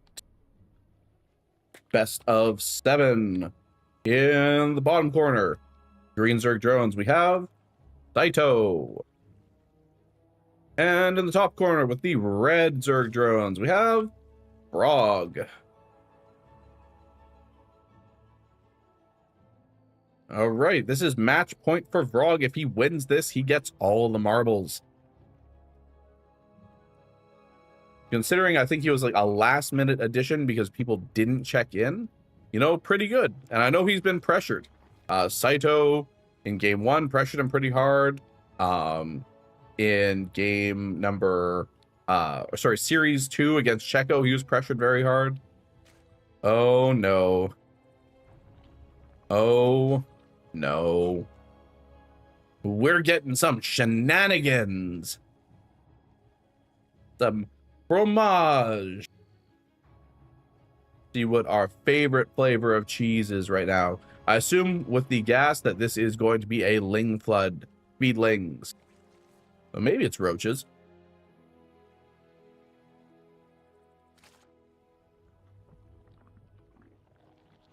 All right. What do we got here? Standard on the side of Vrog. And that special cheese on the side of Saito.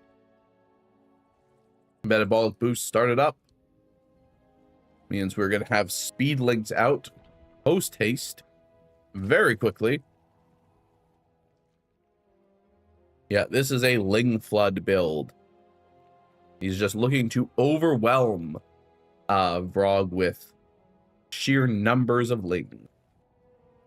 Now, Vrog should see this and should see that is a very late hatch. That should go and set off all the alarm bells.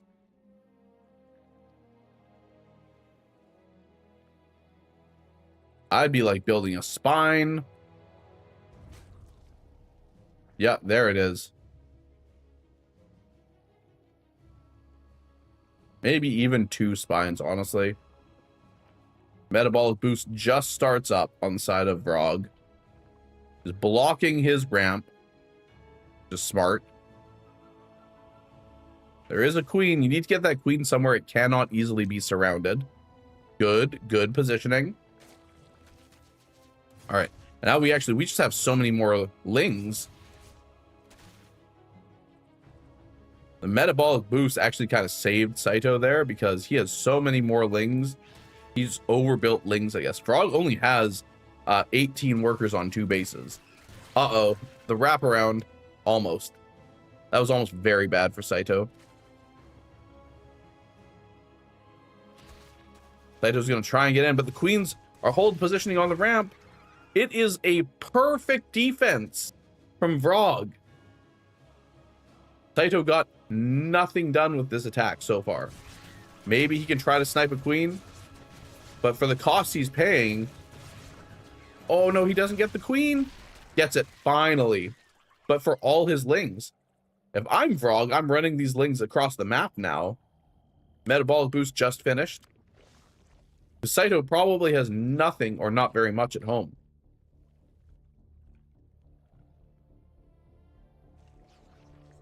All right, we're transferring drones. Vrog is building his wall. Getting a Roach Warren for Saito. But still, Saito... Actually, Saito's behind in units lost. But economy-wise, he's only behind a few workers. Well, more now. But he was only behind 3 or 4 workers. Which is actually kind of impressive, considering that he got no damage done. But Vrog, I guess, overbuilt on army. So he didn't have a great economy either. Saito is turtling up. I really hope that's not a hole. I don't think it is.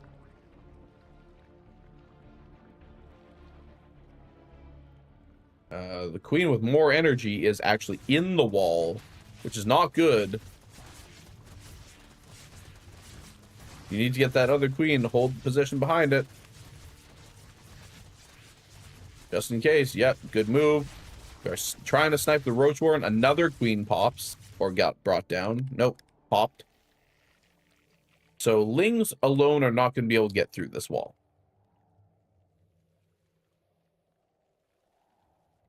Banelings, however, might be able to bust it.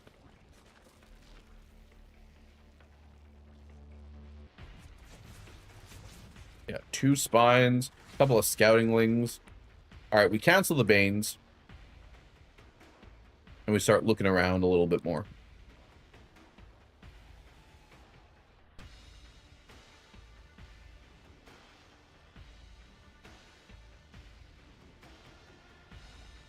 Can Saito pull out a miracle here? Because he's now even with Vrog, despite a start that should have put him behind since he got no damage.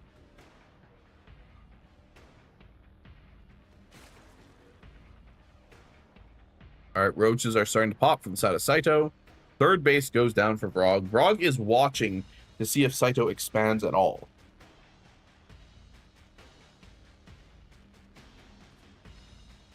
$18 to $30 army supply. Now 26 to 30 army supply, but Vrog has 11 roaches on the production tab, and 1 missile is about to finish, and 1 roach speed. Well underway.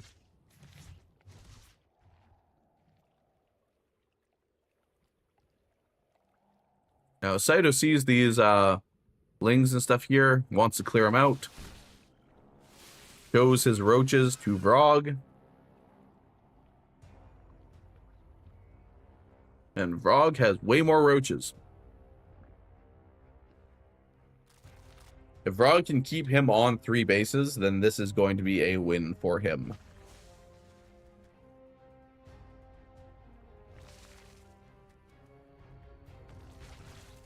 All right, Ravagers morph in for Saito. We are biling down an Overlord, but the roaches are here for Vrog. We snipe 1 Ravager, 2 Ravagers, 3 Ravagers, 4 Ravagers, 4 Ravagers, 5 Ravagers. All the Ravagers going down without landing a single bile on the roaches. That is absolutely awful. That is crushing if you are Saito. Now, Vrog should see that there is this base there. But we're going to move in. We're going to try and snipe the Roach Warren that has been left unprotected at the front of the wall. And now we're going to keep moving. Bile's going down. They do not connect with any of the roaches. The roaches move out of the way. Ravagers fall. Saito is trying to push forward to drive Vrog off, but Vrog has reinforcements rallying from across the map. +1 missile is about to finish up for Saito. He needs to defend this base while also getting more roaches up. Did he have a second Roach Warren? Not. Oh, yeah, he did. Was smart. Keeps producing roaches. Vrog probably thought he bought himself some time, but there was another Roach Warren. For they were all deceived, and another Roach Warren was made. All right. Saito is still hanging on. He actually has more army supply than Vrog, very slightly. But Vrog's upgrades will be slightly better in just a second. All right, Roach is going in, but I think that Saito has too many Roaches here. I don't think that you can push into this like this, Vrog. At least not without the rest of your army. Is this going to be the comeback? Ooh, good biles from Vrog onto Saito's forces.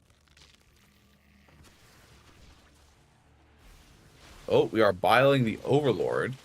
I mean, at least it's a sitting duck, but a couple of connections from Vrog's biles onto Saito's. Ravagers are falling. Roaches are dying. It's chaos and carnage. And Vrog is forced to back away. He is not going to be able to get this done purely on Roach Ravager, it looks like.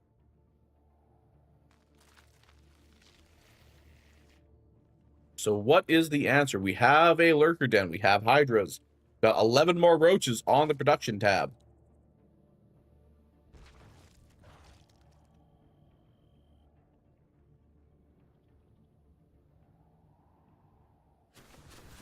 The army supply is identical. And Saito has actually pulled ahead in the worker advantage as well. Oh, but he left. He left the door open and unprotected. And now the biles are raining down on unsuspecting drones. 8 drones go down. A loss that Saito cannot really afford. Saito's wrapping his army around. The Roach Ball is being hit from both ends. Oh, but a little bit of miscommand or miscontrol there. And I can't believe that Vrog is pulling out the win here. I thought when that surround went off that was going to be it. But the Roaches got trapped behind the Ravagers. Saito is now down to 26 to 77 army supply as he desperately rallies in anything he can for his defense. But Hydras are moving across the map. Saito calls GG, and Vrog takes it 4-1. What a crazy game to end it.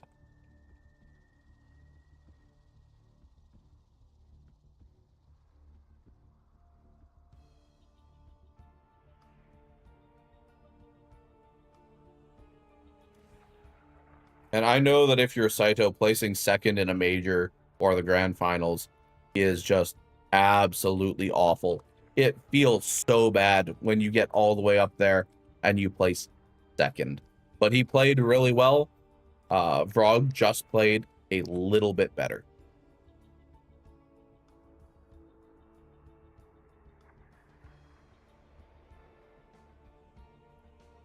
Sugar Cult the second, thank you for the raid. We just finished up the Initiate Finals, and I was actually looking for someone to raid out to. I was going to see if anyone else was streaming from Amateur League. I kind of hope that there was, but it does not look like that is the case, unfortunately.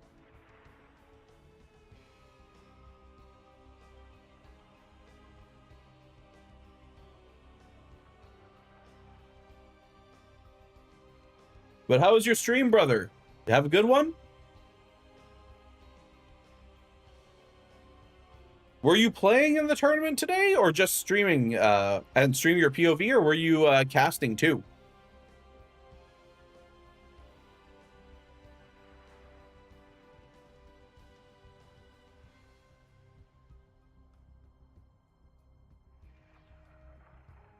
Oh, I'm on a delay, so I'm not going to get any answers for a while there.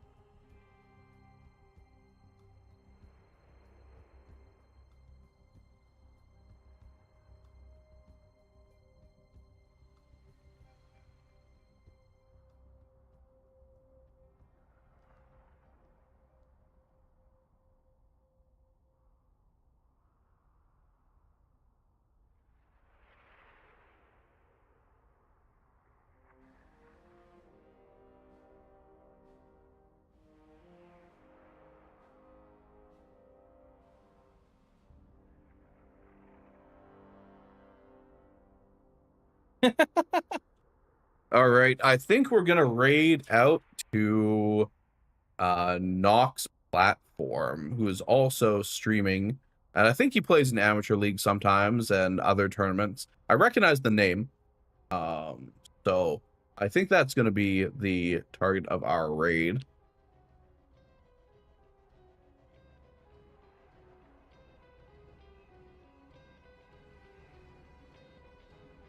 Just want to make sure I'm rating a StarCraft creator.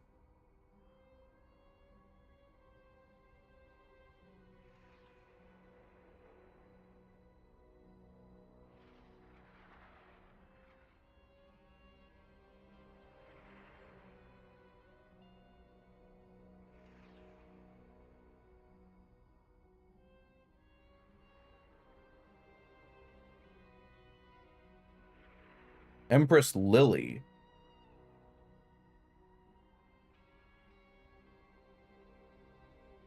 Lost straight up. Oh, that's unfortunate, brother. Those are always hard games.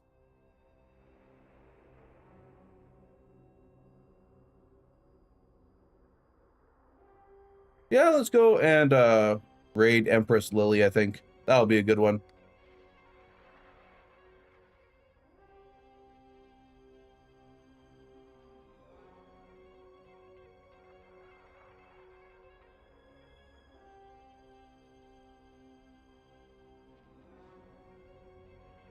Thank you to everyone that tuned in to the stream today. I appreciate all of you. We had a great time. It was great to be back casting. Been a while since I have casted anything. We got some great series, and so I am looking forward to doing more of these casts. Hopefully I'll be around to cast the grand final. But yeah, I appreciate all of you, and we are gonna raid out here.